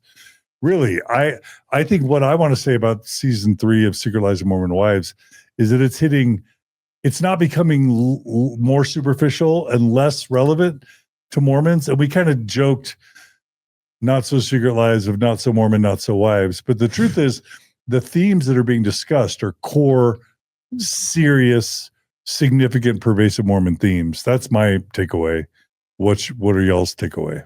Yeah, I think so too. I think anytime I would imagine Hulu, I mean, I'm making this up, of course, but you see a bunch of influencers who are famous for dancing and for swinging, and it's like fun and light, and you're trying to make a reality show. A lot of other like reality adjacent, like housewife adjacent, which I think is probably the closest that this show comes to. A lot of the drama, I haven't seen, there's so many iterations of housewives, but with them, a lot of the drama is like inner circle drama. I'm even thinking of like the Whitney drama, for example, is very like petty. It's leaving the group chat, coming back to the group chat. But with this show, like so much of the drama is their real lives, is real trauma. And I think that a lot of viewers have had a lot of criticism of that, saying like, I didn't want to watch actual trauma. I wanted to watch like leave the group chat, join the group chat type of drama. But the problem, and part of what I think is like so Mormon about this show, is that when we're actually looking into their real lives, purity culture is eroding these foundational relationships. And it's really sad. And I think it's also just like the way that so many people who grew up under the thumb of a high demand religion, like there is real trauma there. There is real religious shame there that is coming out, that like it can't just be a show about some of like the vapid silliness. When you really dive into it, and when you are committing to making more seasons and more episodes of it, the drama becomes unfortunately more, or the secrets maybe that come out are more devastating than we originally thought. And I think that is unfortunately the Mormon story in a lot of ways. Amen. And I bet reality TV producers know from experience that if you put a camera crew in probably anyone's life, you're going to uncover some dirt, because we don't live in a healthy society. People generally have like varying degrees of dysfunction in their relationships, in their lives. So I think it's very easy to watch the show, and we get so fixated on litigating every little thing. I know I do. I'm psychoanalyzing all of them, and I'm convinced that I'm the most accurate I'm in those person TikTok to weigh in for no reason. But I do just think, I just, what I like about what we kind of do in these episodes is I like when reality TV is just a jumping off point. We're talking about systemic problems and, just like learning more about the human condition. And I just think a lot, me trying to justify how unpopular some of my opinions are, but like I feel like it's kind of a practice to watch reality TV and try not to judge, but just to be like, what's going on here? Like have compassion for the humans. And which I feel like everyone on all the panels we've done has been like great. That's why it's been so fun to talk to you all. Do you ever get feedback that people are enjoying these panels? Yeah. I mean, how could you not? Exactly. I love it. There's this idea of life imitating art, but then art imitating life, or basically art influencing people, but then people influencing art, and it's kind of a virtuous cycle. Like, are these shows going to transform Mormonism? Are they transforming Mormonism? Is there going to be like this moment 50 or 100 years from now where they're like, you know, when Mormonism really changed, it was when that show Secret Lives of Mormon Wives appeared on Hulu. Each of you give me your prediction. I hope Alyssa. so. I mean, it sounds funny, but honestly, like, I think we can just based on how huge this show has been, I feel like the church has to respond to it. Like, perhaps at the beginning, they made their statement when season 1 came out, like, this is not representative of us. But I can't see a way, based on just how popular this is, that this isn't either a turning point for either the church makes a change or the cultural opinions of the church changes. Like, just based on how large it is, I think there's what type of change do you mean? Like, I mean, I think either the church is either going to have to continue loosening. I don't know if that's sustainable or not, but like, just based on seeming less culty, they might have to try and like seem more popular, perhaps like be less open about like being homophobic, things like that. But also with so much more awareness, I don't know, I could see it going either way. Like, the public is right now, I think, really intrigued by Mormonism.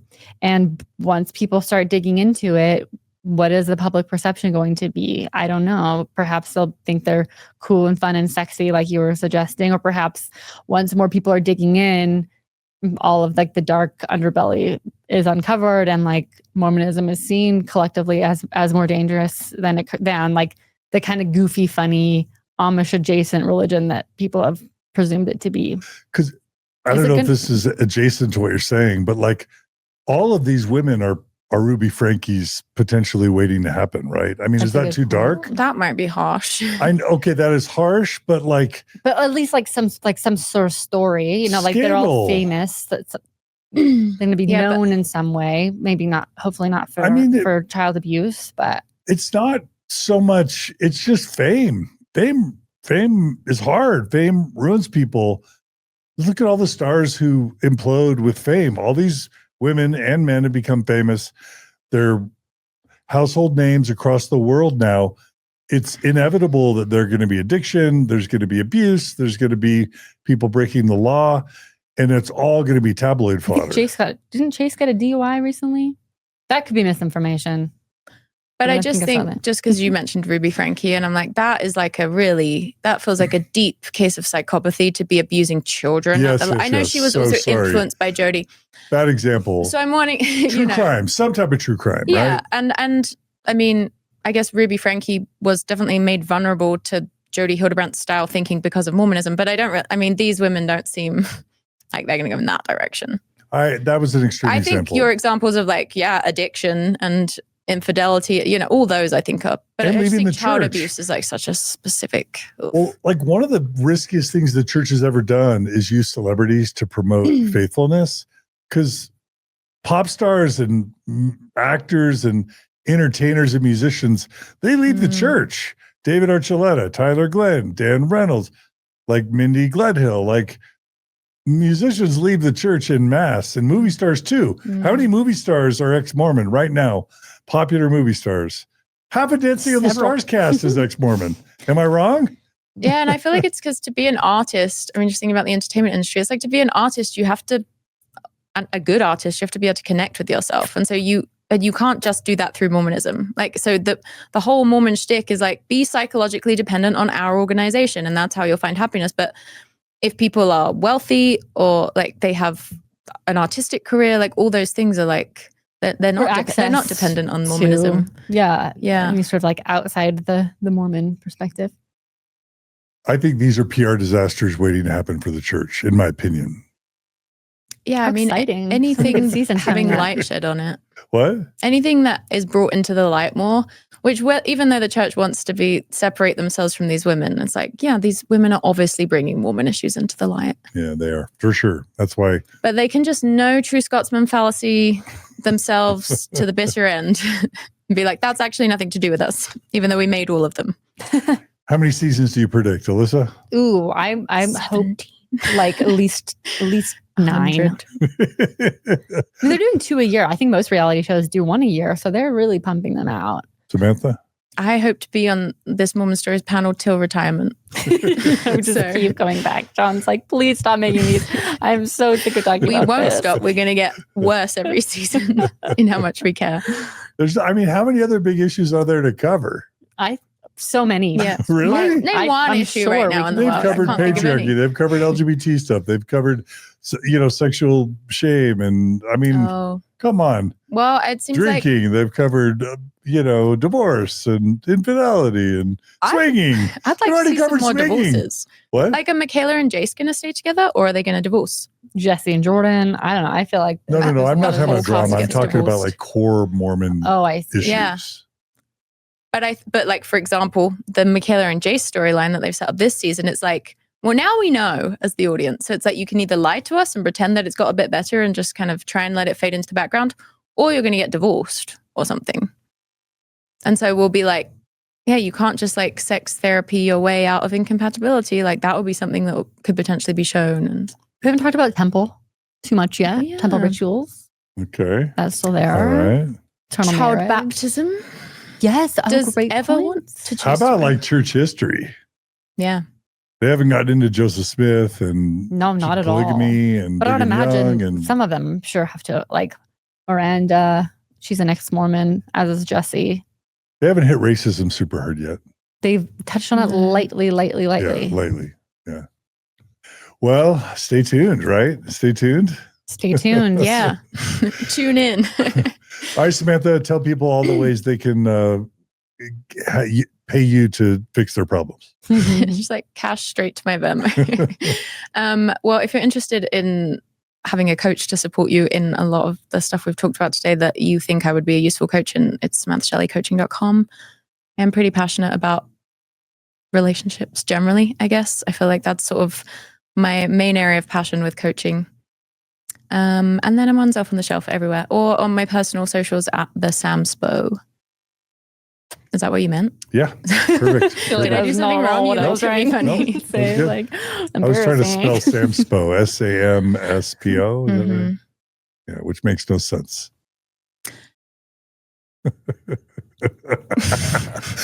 Alyssa, how do people follow you and give you money? Yeah, always give me money. I'd love it. Just Alyssa Witbeck on Instagram. Liz Likes Words on TikTok. Maybe inspire me to get back out there. AlyssaWhitbeck.com. I have like most of my recent publications on there. The most recent one is an essay in Exponent 2. If you're a book agent, hey, hit me up. Be great. Currently creating a memoir about Mormonism right now. And is that still going? It took a pause during the newborn stage, but I recently was inspired to pick it back up again. So starting it back up again.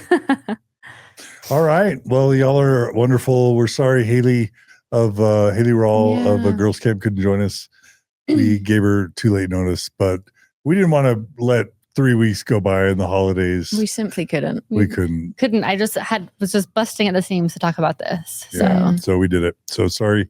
We love you, Haley. And thanks for joining us. We exist through the generous donations of our viewers and listeners.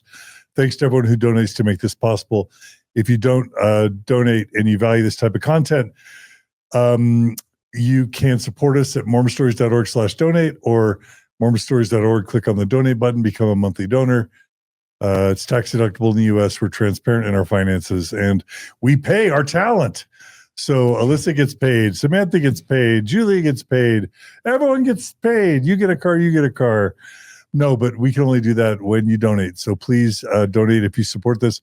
If you hate this series, I had a friend come up to me and say, John, this Secret Lives of Mormon stuff, it's garbage. Don't do it. I'm like, it's like 2 videos out of like 100 that you do. I'm like 2,000 episodes. No, John but I mean, have a like little reality TV as a treat. I do 2 to 3 episodes a week. So can't you just skip one and not complain?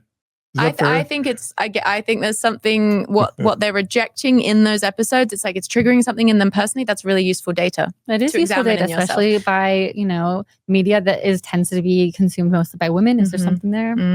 Yeah, for sure. There's being stuff there. excessively triggered by John putting out Mormon Stories episodes when clearly he's got no issues putting out a million episodes about everything all the time. It's not holding you back in any other area. Is my point. Yeah, that's probably true. Yeah, it's true. So anyway, don't complain if you don't like these episodes. Just skip them and watch the other stuff I do. But if you like this stuff, email us and comment and tell us how much you love this, because it's a lot of work, right, Alyssa? It's a lot of I work. love this Right, stuff. Samantha? Yeah. But it's fun. And anyway, yeah, thanks. Please subscribe and like and comment and share and do all the things. And we love your feedback. So email us at mormonstories@gmail.com. We love, if you've got a great story and you want to be a traditional long form guest on Mormon Stories podcast, just go to mormonstories.org/apply and apply to be on the show. We are always looking for interesting guests who have interesting stories to tell their stories on Mormon Stories. So please apply. That's also really important. Anyway, that's all for today. Thanks for joining us. Thanks again, Alyssa. Thanks, Samantha.